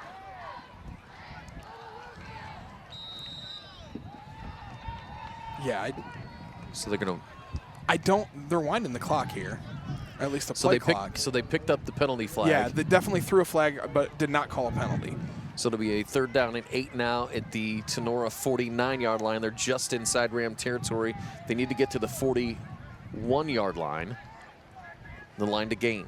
Shotgun formation again for Stoller. He's going to go to his left. It's that option. He'll keep it and kind of tuck it up the middle. It'll be pursued nicely. He'll be close to the 1st down. It'll depend on the spot here. Yep, he's close. Progress is going to get him right up to it, but he might be a yard short. It's going to be real close. I felt like he was about a yard shy from our angle, but I could be wrong. Changang slipping it there to 4, so he's going to be a yard short. So 4th down and 1. Obviously, Wayne Trace will go for it here. Yeah, have to.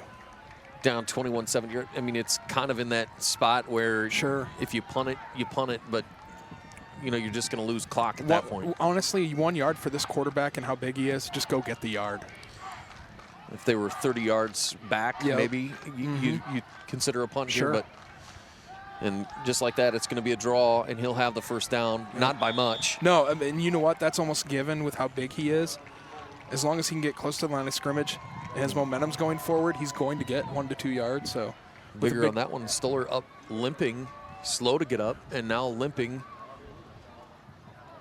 So he's a tough kid. He's tough. And he's been hit. I mean, he's carried the ball a lot tonight, but as much as he's dropped back to pass and has had some contact, he's been taking some licks tonight for sure. Halfway home in our 3rd quarter, 21-7 Tinora here. Wayne Trace driving, looking to cut the lead. Stoller back to pass. He'll go across the middle. Dangerous pass, but it'll be hauled in. Not sure how. That's such a good-looking throw. Dylan Hildebrand once again on the reception for Wayne Trace. It'll be good enough for a Raiders 1st down, and they're going to get to the line quick here. Not the safest throw in the world, but I tell you what, a line drive right there, right in his mittens.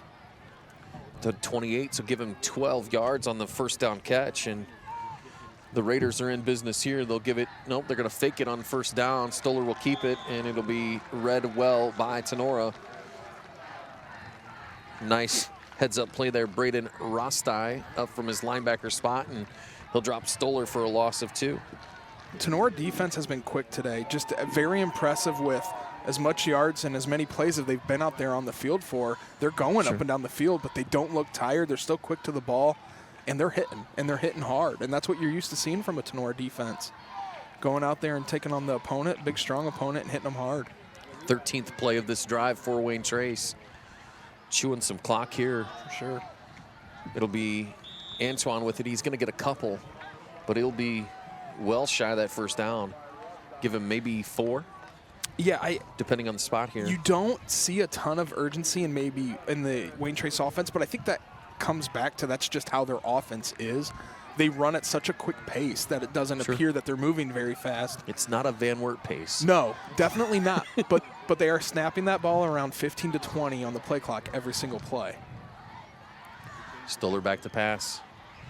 Looking to his left, and it will be a challenged reception. Caught. Was it? They're going to say he hauled it in. 81. It's a new one. And we called his number once before. Once? Well, that's Tyler Head. I remember him. That's right, Tyler Head. The tight end. So it'll be shy of the 1st down, excuse me. Just shy. So to bring up another 4th down, but we've had a season full of 4th down conversions attempts, at least in this game here tonight. Stoller will roll to his right, pursuit coming, he gets drilled and it'll be caught. Big 1st down catch there. Dylan Hildebrand That's one of his favorite targets tonight. And he has beat him up, but he's been able to corral now 7 passes. They'll go inside the Stanball Jewelers red zone, the 9-yard line. First down and goal at the 9. Under 4 minutes to go, third quarter. Now, obviously, here this is a huge drive for Wayne Trace. You cut that lead in half. Yeah, this is a drive you've got to get a touchdown. Stoller back to pass. And it'll be a quick screen out to the left side, and it'll be Cole Moorhead this time on the reception. And not much there. I mean, maybe a yard. Yeah, 1 to 2. Started at the 9. They pushed it up a little bit, but I think they got 1 there. So second and goal now. Play number 17 now of this drive. It's another. This is their third lengthy one, but this might be the longest one. That first one was a monster. This one is too. Well, this is the 16 was the first one. This is play 17 here. Stoller pocket collapses. He goes to the right, and will he cut it up? No, he's going to be hit and dropped. Just indecisive a little bit there by Kyle Stoller. Looked like he wanted to take a chance and start running it. Stuttered just a little bit. That'll let the second defender in, and he had nowhere to go. So big play there by the Defiance, by the Tinora defense. Andrew Richardson, and really the guy that made that play was Ackerman, who came up from a safety spot. It was the second guy through that provided the hit. And nowhere for Stoller to go. So third and goal now at the 7-yard line.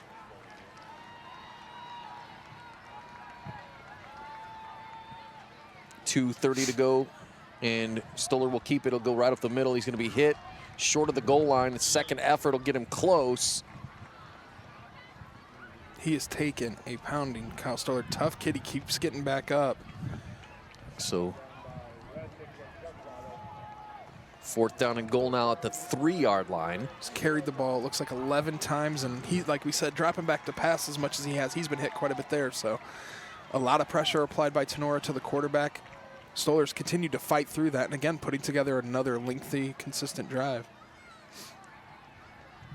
Gonna be fourth and goal at the 3. So we talked about the bend but don't break all night. Here it comes. Yep. And we're going to have a timeout on the field. Wayne Trace will take their first timeout of the second half. We'll take it with them. It's a Kristen Stanton, attorney at law, timeout. Minute 48 to go, third quarter. Tinora 21, Wayne Trace 7.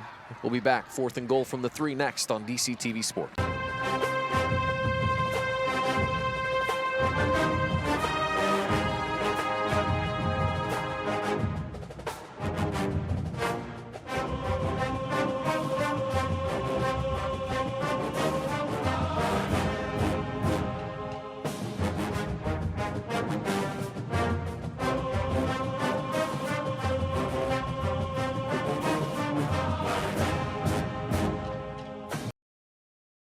Come back to Justin F. Kressel Stadium out of the timeout. It's fourth down and goal at the 3-yard line for Wayne Trace. Now, this second half, Brent, Wayne Trace opened up with the football. They get that interception on their first drive. Tinora not able to convert, do anything here. So this, in a sense, less time, but nothing hurt off the interception. So, yeah, so far, I mean, it feels if they can score here. And it's been spot on. Wayne Trace has had the ball nearly the entire quarter, it feels like. Sure.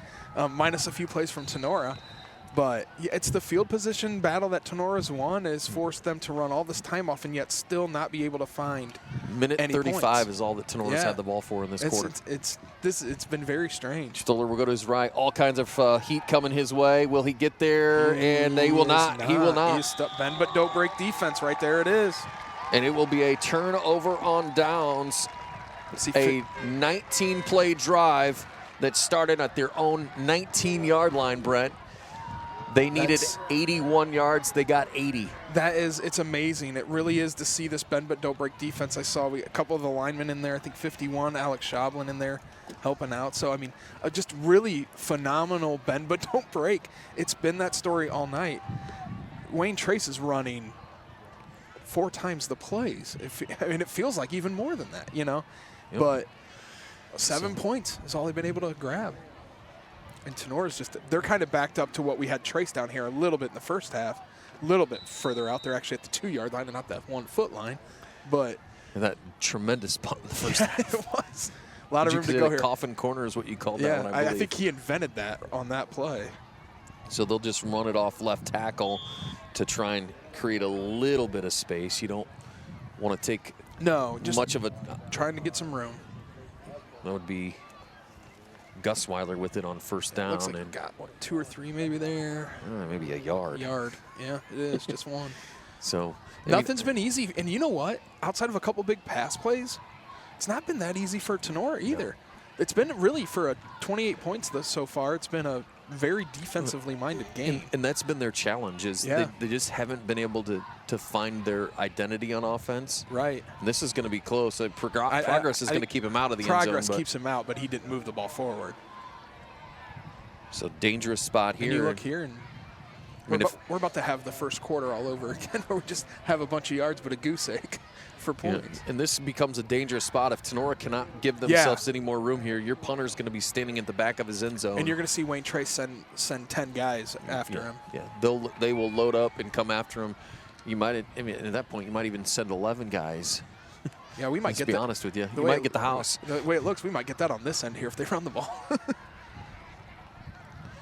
So it'll be a 3rd down and 9 at their own 3-yard line. Graziano will take the snap. He's got to get rid of it. He's in the end zone. Pressure coming. He gets out of the end zone, and he's got space to go out near the 10, maybe 11-yard line. Really close. Going to be... Looks like he's right at the 12.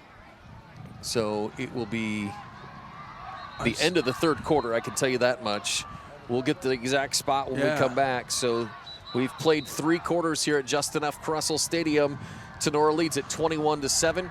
4th quarter next on DC TV Sports.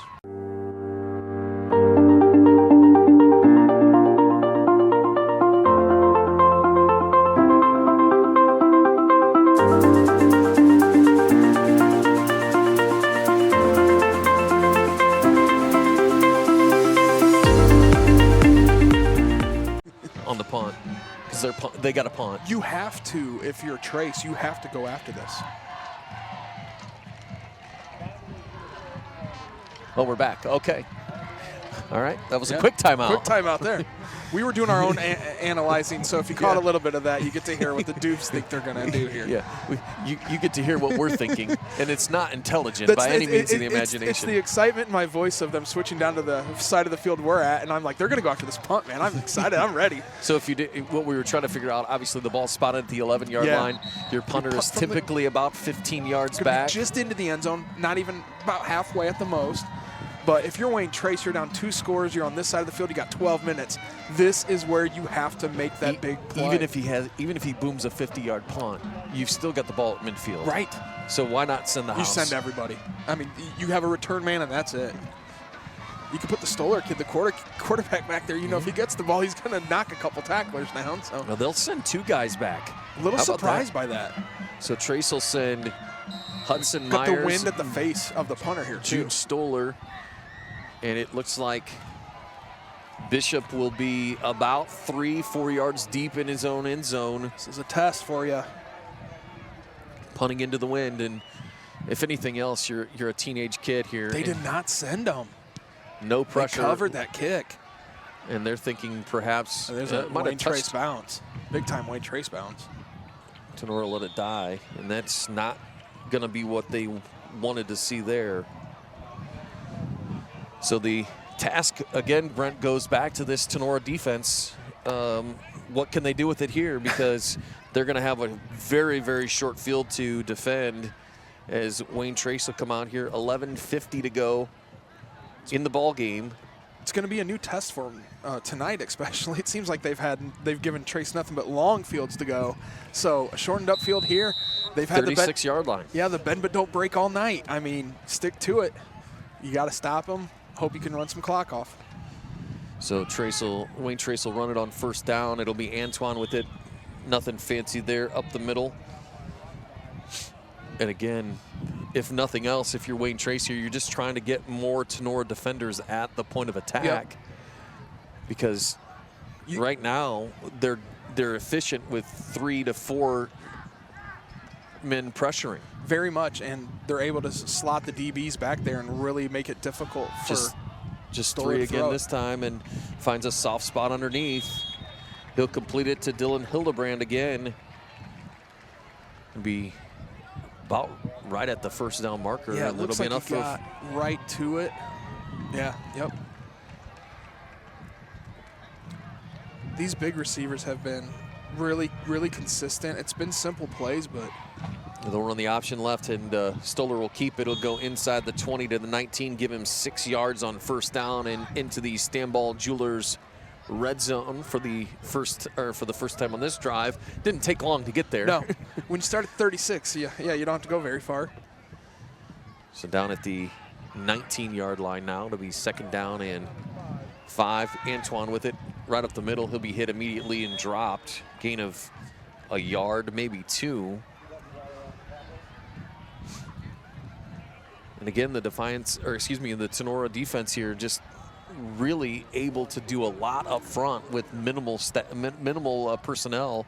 It really is. It's that front. But give credit to Wayne Trace. The receivers are still finding spots to get open. Yeah, a lot of soft zone, but they're finding the little bit of space. They're using their big size to create it, and they're getting a lot of 2, 4, 6, 8-yard pass plays. So 3rd down and 3 here. They'll give a delay to Antoine. He'll have it up for the first down. He'll spin his way inside the 10-yard line. Are going to be right about at the 10-yard line. We'll see. They're setting up like they might be able to get a first down here, and they'll go quick, run the option to Antoine to the left. He'll dive forward near the 6-yard line. And Brent, I don't know if you noticed this or not. You'll see it in the screen there. I believe that's a Sarah Harris spotting. That is Sarah Harris.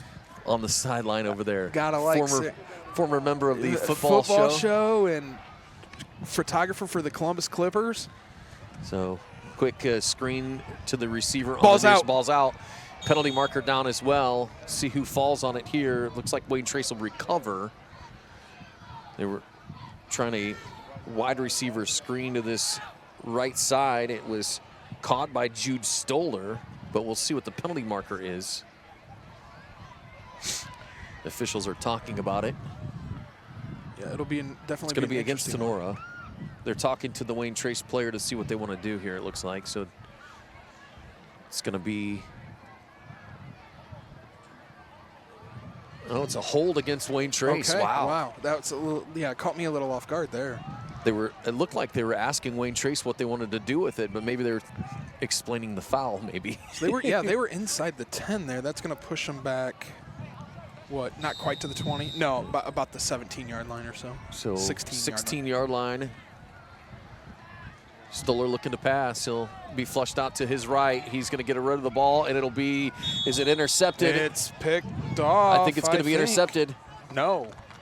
Wow. I'll tell you what.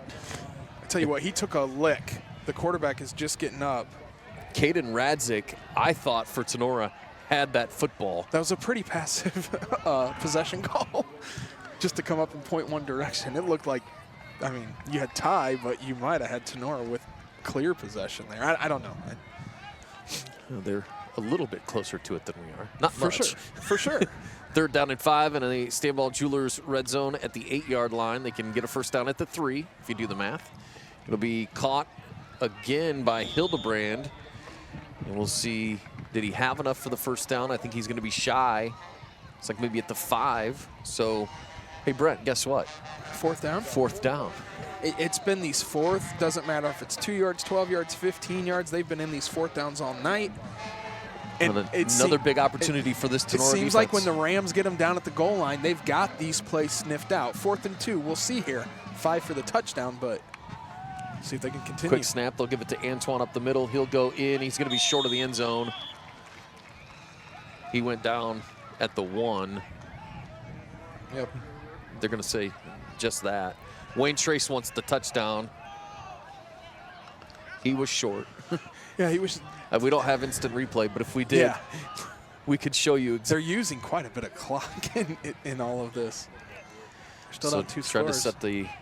Trying to set the football up. It is a first down for Wayne Trace at the 1-yard line. We'll see what they elect to do here. Antoine's in the backfield, and he'll get the call. He'll go across the goal line and in for a touchdown. So Antoine will get the 1-yard touchdown run, and Wayne Trace will cut this lead finally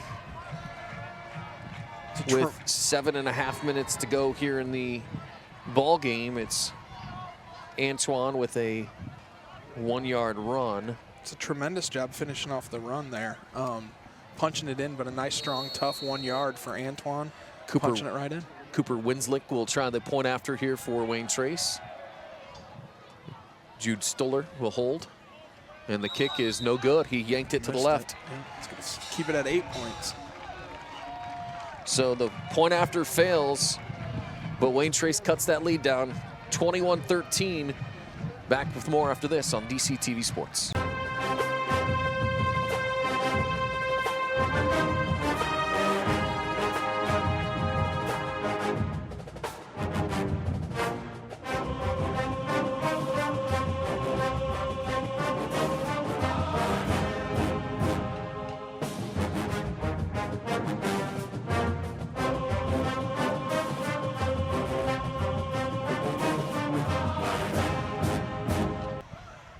Welcome back to Justin F. Kressel Stadium. The Mark Moats scoring drive summary. Driving into the end zone, Wayne Trace goes 36 yards in 11 plays.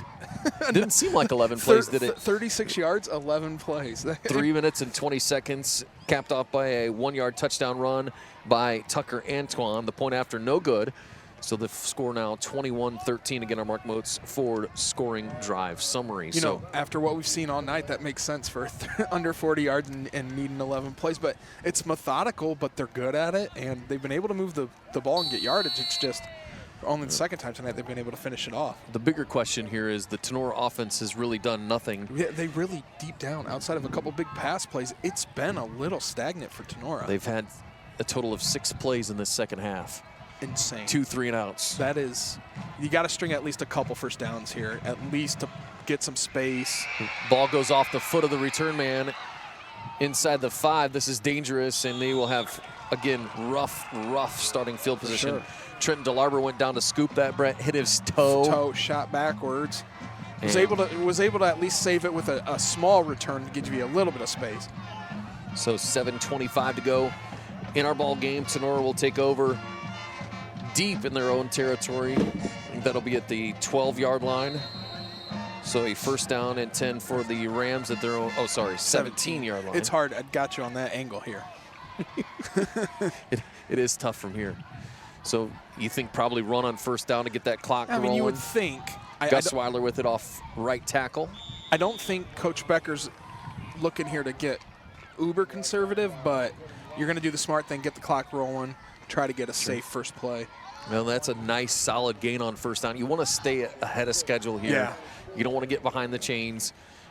So about a 5-yard gain? 6 yards on first down. So 2nd and 4, very, very manageable here. And you take that 6 yards on first down every single time. You ask any coach, they're going to say, give us that every time. 2nd and 4, and Tenora's going to milk the clock down, play clock under 10. Graziani waits for it. They'll give it inside again to, they pitched it out. Excuse me. Gus Weiler with it. Definitely a good pitch. Did not read much into hitting an angle there at all and was knocked up pretty quick. Gain of 1, maybe 2. Yeah, they'll give him a yard. So 3rd down and 3.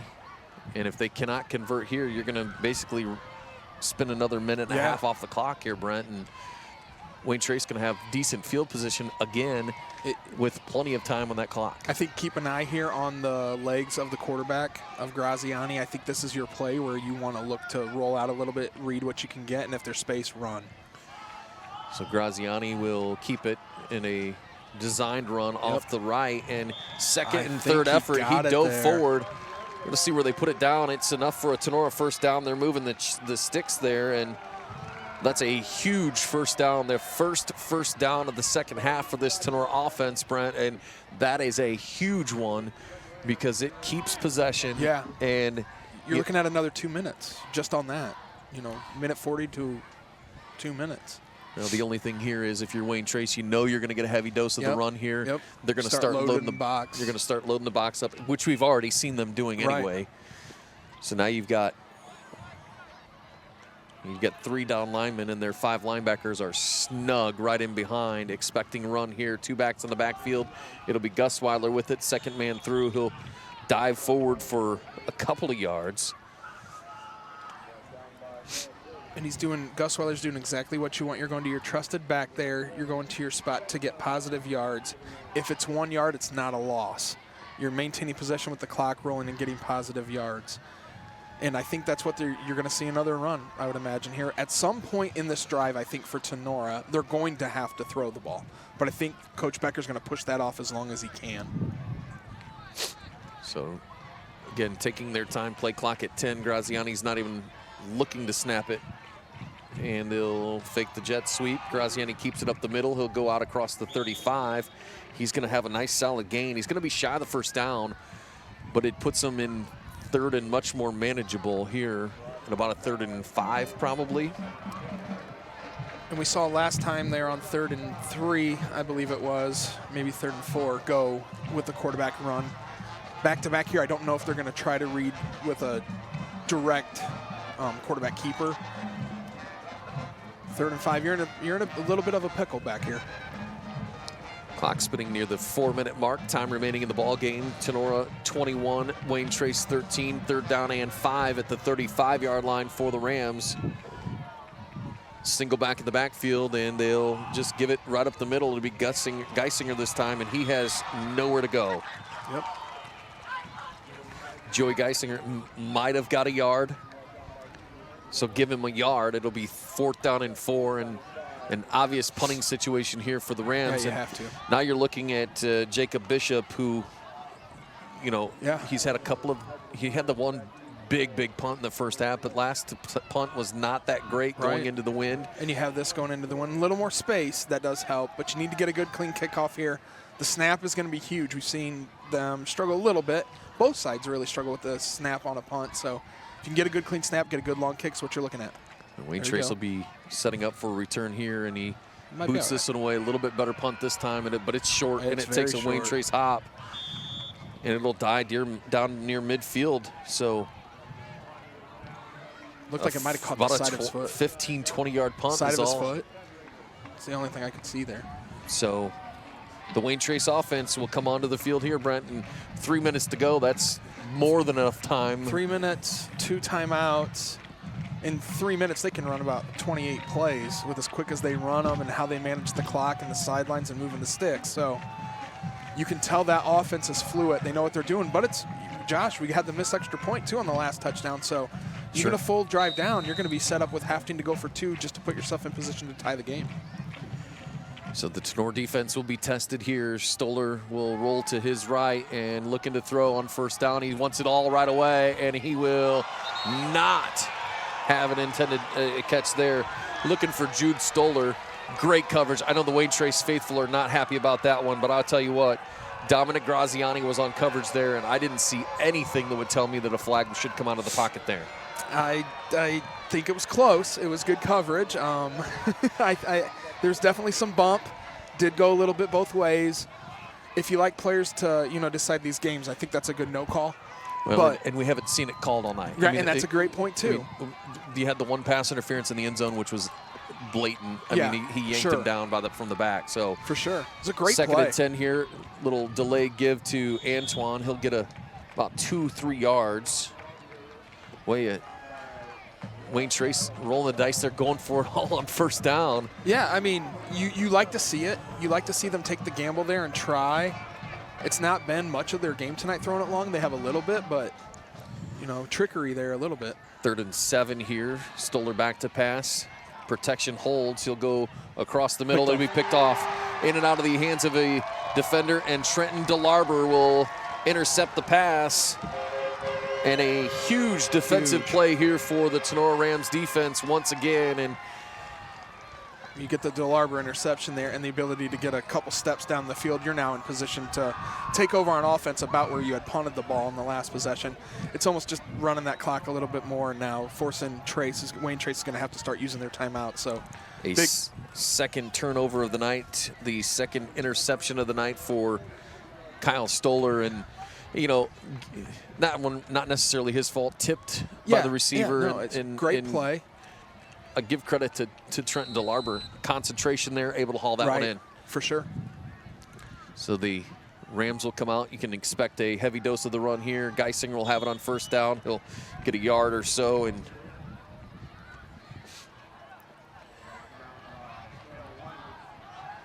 he'll dive forward for no gain. Tinora at their own 46-yard line. You're right, Brett, about 10 yards away from where they punted. Right.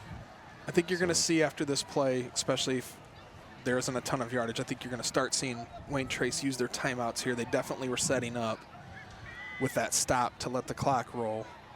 But if you look at this, Tinora is about 1 first down away from putting the nail in this coffin. So second down and 10, minute 35 and rolling. Toss sweep to the left will be Gus Weiler. He's going to be wrapped up and brought down, and there you go, Brent. Yep. The second time out of the night here. I forgot Wayne Trace burnt one already early in the half. Yeah, they had to have one earlier. So a Stanton Law Office timeout. We'll take it with them. Minute 26 to go in the ball game. Tinora 21. Wayne Trace 13. Back after this on DCTV Sports.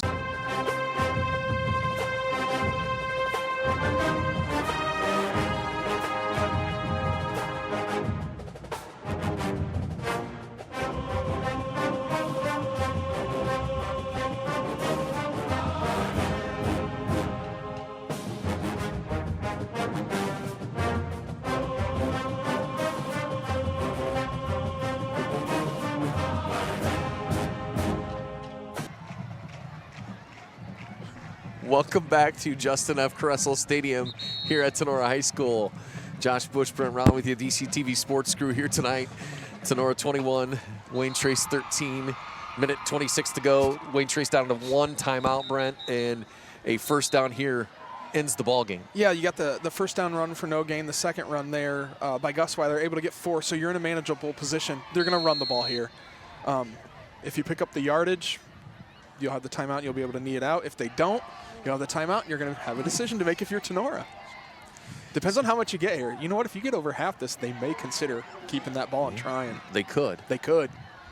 So they'll stay with Graziani. He'll go right side. He's got room to go. Can he get to the first down marker? I don't think no, so. He's going to be wrapped Just up and short. dropped. Huge defensive play there. Hudson Myers, a senior defensive back for Wayne Trace. They said it came out, but yeah, he it was looked down. like he was down when that ball did come out. We've had a couple close calls. I think Dominic got Graziani. I think he got 4.5 there. It's going to be really close. Wayne Trace will burn their final timeout. Got a $112. I think you're looking at 4th and what? A short 2?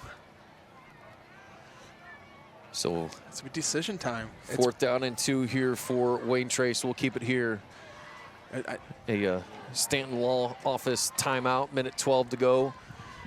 This is a huge decision, Brent. I know when you're looking at these sidelines, right? You feel like the safe play here is to punt it deep and make Wayne Trace go. They're out of timeouts.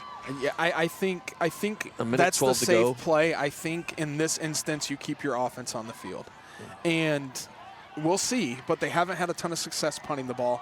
You set yourself up on a miscue on a punt for a major, you could have a major turnover situation. Here, I think they punt it. You do think? I think we're both. I think I'm 51-49 one side, and you're 50. Maybe you're a little more than 51, but I'm about 60-40. And you I are lost. Gonna be wrong. I lost. No, they're gonna take a. Yeah. They're just gonna take a knee. No. They're gonna punt. What are they doing? They're gonna run. They're gonna call timeout. They wanted to see their look. They're gonna try and get them to jump off sides. I'm gonna say false start on Tinora. Wow. So they were trying to get. Okay. So I see what they did. Sure. They split the difference between you and I. They were trying to get they were going Wayne Trace to get. They were going to use their timeout, and Tinora jumped. It backfired. Now you're in. And I think the argument here was they're saying that you have to punt now. Geisinger was going in motion, but it might have maybe got a lineman to move at the same time. And so it'll back him up 5 yards. This will be a punt. Yes, now you have to. So I was right. Yeah, you at the end, yes, you're correct. It was just a delayed punt. They were going to punt all along. They were just trying to get him to jump off sides. Trust in it. But I tell you what, I'll give props to Coach Becker there. Getting up there and try to get them to jump off sides. You never know. You get that free 5 yards, and it's a first down. Big punt situation here for Bishop. Maybe one of his better punts outside of that big punt he had in the first half, and that will roll down inside the 35 to the 34-yard line. So a minute 4 to go here in the ball game, and Wayne Trace will come out here. No timeouts. They do a really good job, though, of working the sideline. They definitely do. I think you're going to see. I'm interested to see how passive the defense is if they move into prevent early at all. You have a lot of field, but you still at the same token. You get a lot of athletes on that. Yeah, and this Wayne Trace team can go right down the field. So DBs are playing about 10 yards off the line of scrimmage. Stoller back to throw. He'll go left side, and he'll just get it into the hands of Hildebrand.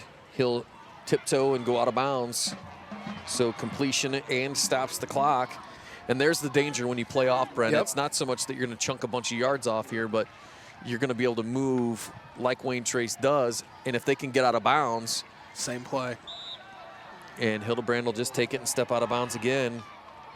And that one will be enough for a first down. Right in front of Coach Becker on that sideline. No, he's not going to get the first down. Excuse me. He's going to be shy of the first down. You're right. Oh, they're going to call it excuse me. They're going to call it incomplete. That's what we had there. I think they're going to. I think Coach Becker was right. I think he stepped out of bounds before he caught the football. Yep, I think you're right. So it's be 3rd down and 2. Fakes the throw. Plenty of time. Late pressure coming. He's going to tuck it down and run. He's going to have the first down and more. He slides, gets down, but let's get a little stoppage here. The clock will continue to spin as soon as they set the ball. They should be spinning the clock, and there it goes. 42 seconds going, and it'll be a quick pass to the sideline. Does he get out of bounds? He does. That'll be complete to Brady Miller, and they'll cross into Tinora territory at the 49-yard line. 35 seconds to go in the ball game. Remind you, they need a touchdown and a 2-point conversion to tie. 21-13 your score. Stoller looking still to his left, all kinds of time. He's just going to go out of bounds. Smart play there. Live to survive another play. Don't force anything. Correct. And you get out of bounds. It stops the clock, gives your offense a little bit of time to come back, take a breather, a quick breath before you set and go here. But and you can see Stoller's really like to go to his left. Sure. And you can see he read that as early on as he didn't see much there, immediately took it down and took it to the sideline. Looking to his left again. Quick pass complete to Miller again, and he'll go out of bounds. So just like this, Brent, I mean, they're not chunking a lot of yards at a time, but just like that, they've moved the ball all the way down to the Tinora 40-yard line, 23 seconds to go. It's definitely methodical. First down. And he's looking for that same play, Miller, and this time it was defended beautifully. Grady Gustweiler knew what was coming. Brady Miller has run that same route on 3 consecutive downs. Grady Gustweiler that time steps in front of it and knocks it down. 19 seconds to go. And that's the first time, I mean, they did have the out-of-bounds catch, but knocking a ball down and showing getting in front of the football. So they'll run a little trickeration here, and around they're going to throw it. And it's got a receiver. Will it be caught? No, it'll be dropped. And that's a beautifully. That's a great play. But I tell you, Josh, that's a lengthy time play at that position in the field there to run something that's going to run off 8 to 9 seconds. Sure. So that was the end around. Cole Moorhead was the passer. Correct. And then Jude Stoller. I'll tell you what. It's a good trick play. Done well by the Tinora defense, though. Very much. They stayed with their men. They had double coverage there. Another third guy over the top. So 12 seconds to go as that falls incomplete, so the clock stops. 21-13, Tinora the lead with a 3rd down and 10 at the 40. Stoller back to pass. He's going to go to that far sideline. It'll fall incomplete. He was looking for Moorhead again, and it'll be 4th down. We've seen more than our share of 4th downs here tonight. Here is your football game. 8 seconds to go. At 8 seconds, you need 10 yards and getting out of bounds. Right, and then a shot at the end zone. So I think you have time for one play if you know you can get the 10 to 12 padded down the field to get out of bounds, and then you have one play. Or you could go for it all here. And we'll see what. It's going to all be on the comfortability of Coach Holden here if he wants to just go ahead and take this shot. Were they having direct snap to 24? No, I think they were moving traffic back there. Tenora's going to burn their timeout here. Obviously, if you're on the other side, Coach Becker's going, listen, we know what we need to stop here, right? Yeah, it's a two-front war, I think is what you call it. You got to protect the end zone. Number 2, if you can give up 9 yards or less, this game's over. So there's 2 ways to end this game, and you got to be safe. The more you leave this Wayne Trace team in this game, the more it feels like they're that one play away from happening to tie this thing up or to get into position to tie this game up. So 8 seconds to go, 4th down and 10. I mean, you can do the quick. I mean, they've tried that quick out to Brady Miller. They've been successful a few times. Is it going to be enough for a 1st down? They've only been running those at about 6 yards a clip. Yeah, I don't think so. I don't know. If you're Tinora, you play 7-8 yards off the line of scrimmage here, and you force them to throw the ball into the end zone. And you don't give up anything deep. Right. So this is your ball game here. You need two deep safeties for sure, and everybody stay off the line. I don't think you need to apply a pass rush here.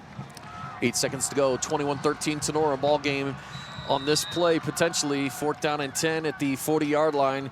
Empty backfield as Stoller will look to pass, and they're going to go for it all. They're coming down to this corner of the end zone. All kinds of defenders there. It'll be intercepted in the end zone. Caden Radzik will have the 3rd interception, the 3rd turnover of the night, and that will end the ball game as hold on a second here. They're saying Radzik dropped the football. That should have been a touchback. Now the officials are going to talk about this one here. It's not a touchback if he runs the ball out of the end zone. So, however, if there were zeros on the clock when the ball goes down, it wouldn't matter. So we're going to have to look. It's going to all be on time. My gut is going to say they're not going to give this touchdown. It's going to be a game over. Tinora wins. There you go. See. Yep. Wow. Well, at that point, if you're Radzik, you almost have to make sure you take that knee. Yeah. No, you're right. So your final score tonight, Tenora's a winner, 21-13. The Wayne Trace coaches are obviously going to say, wait a minute, we might have been shorted out on something there, but nonetheless, Brent, that's how this ball game's going to end. Interesting ending for sure. Brunswick Eye and Contact Lens Center post-game show. Tenora, your winner here tonight, 21-13. Brent, I almost took my eyes off the end of that, to be honest with you. Yeah. And it was a clean interception. When he caught the ball, I looked up at the clock, saw around 2. He did make a move to go out of the end zone and ended up going out of the end zone. It's like he approached the referee to toss him the football as the game was over. The referee did not catch the ball. It fell. Right. And it was picked up and ran in. Sure. You're at a tweener call there. Right. Looking at it seeing it both sides, I could see a call there that goes in Wayne Trace's favor. They were smart. Their kids were smart in picking up the football and running it in. But that would have been one heck of an ending, or sending the game into overtime type scenario. Well, you have to go for 2 then at that point as well. Yeah, so it's crazy. Nonetheless, the officials will say this ball game is over. Final score 21-13. Tinora, your winner here tonight. Our Brunswick Eye and Contact Center post-game show rolls on. We'll take a timeout. When we come back, we'll start to break this one down. And Brent, maybe we'll see if we can get you out there just to talk to Coach Becker, and we'll see if we can find Will and get you out there and see if we can get something with Coach Becker as well here tonight. Our post-game show continues next here on DCTV Sports.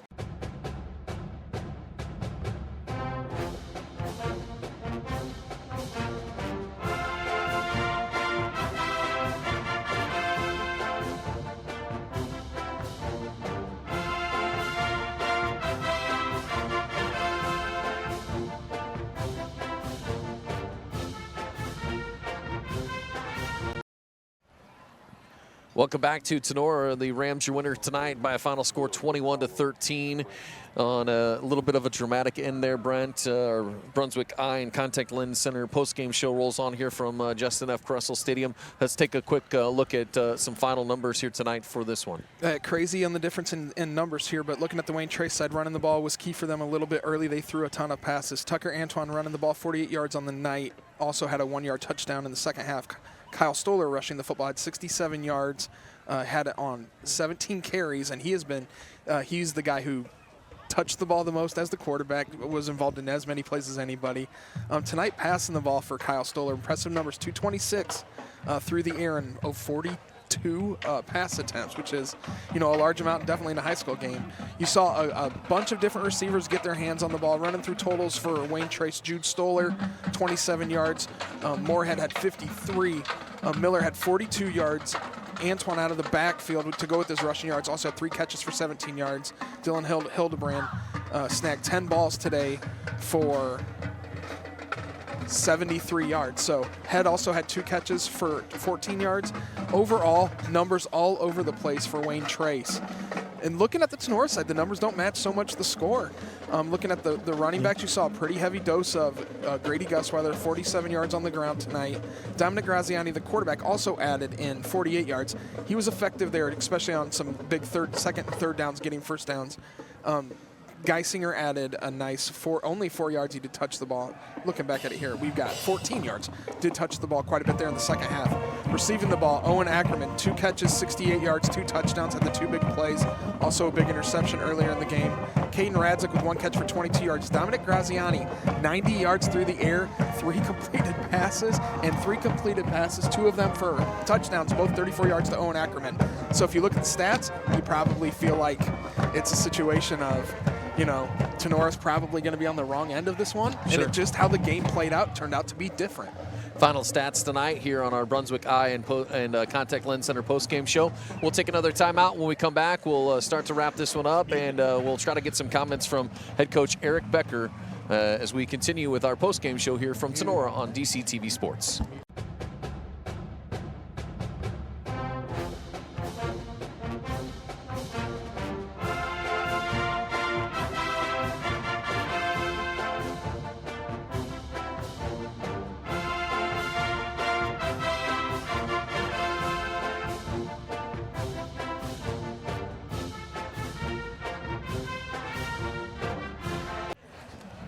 Welcome back to Justin F. Kressel Stadium. Josh Bush, Brent Rotten with you, the DCTV Sports crew here as we are celebrating a Tinora win. It's by a final score of 21-0.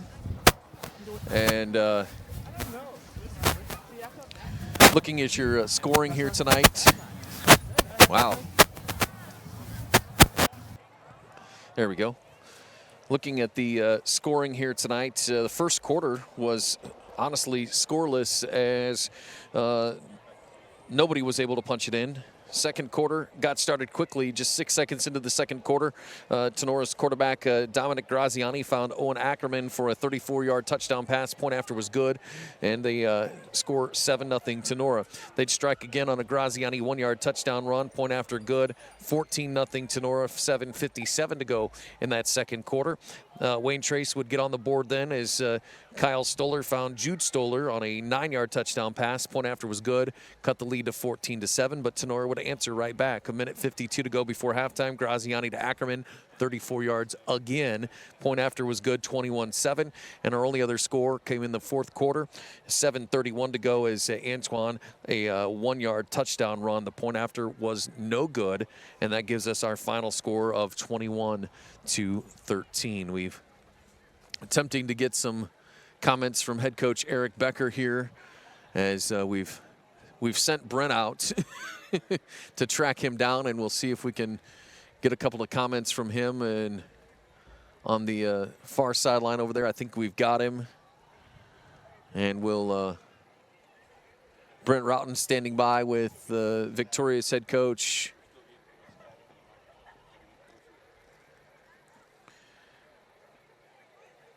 I think we're going to maybe try to.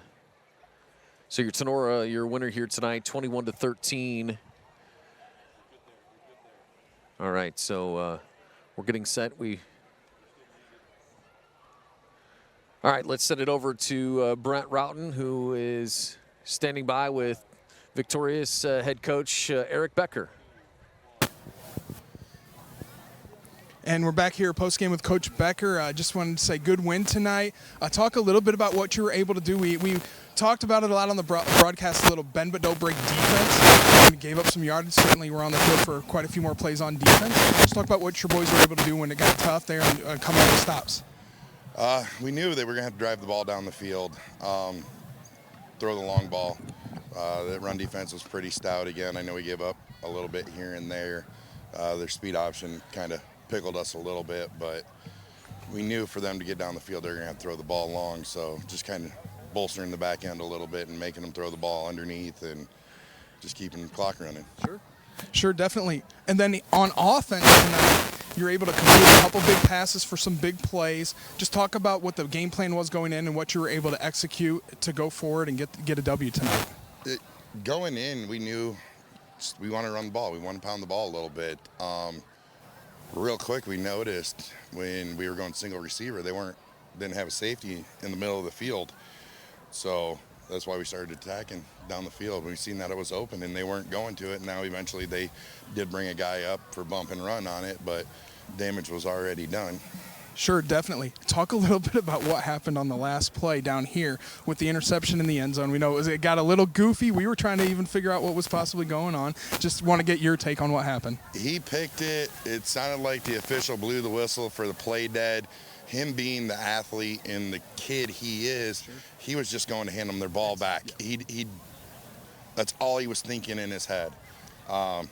Situationals, we obviously just go down the ground, hover till officials walk over top of you, make sure somebody taps you. But you know, it is what it is. It could have cost us, but thank God they blew the whistle and the play was already dead. Sure, definitely.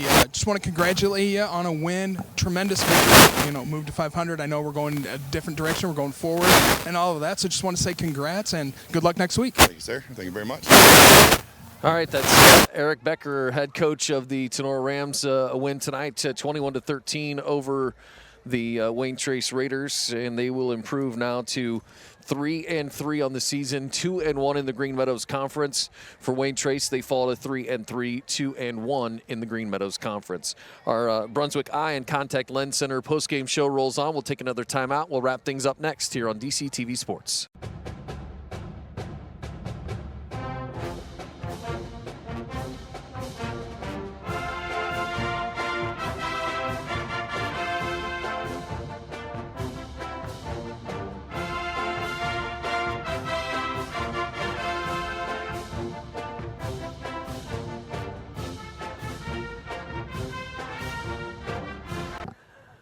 Welcome back to Justin F. Kressel Stadium, our Brunswick Eye and Contact Lens Center postgame show, continuing here from Tinora, where the Rams are victorious tonight by a final score of 21-13. As we Brent made it back over here. I'm impressed. Are you out of breath? Are you out of breath at all? No, the interview was like 7 yards from here. It did take me a whole 2 minutes probably to get over here. No, yeah, a little out of breath. No, as you can hear from Coach Becker, obviously happy about the victory here tonight, and they had a game plan. It sounds like they stuck with it, and it worked out to finish this game off. You could really tell from Coach Becker there that they executed well on what they wanted to do. They got away with some mistakes, and he knows it, so they got some things to work on. Overall, you take the win. Sure, absolutely.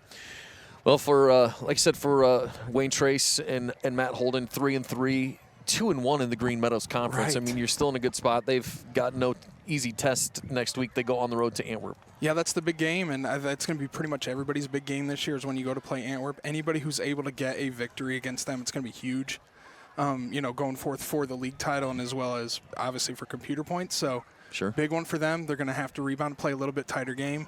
Finish off drives is going to be big.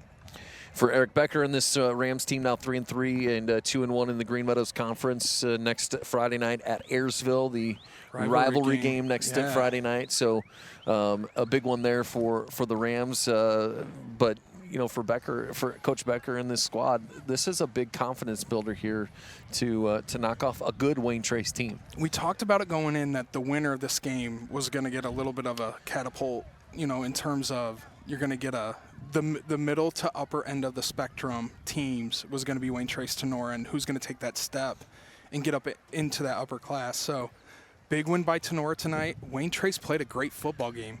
They just didn't tidy things up.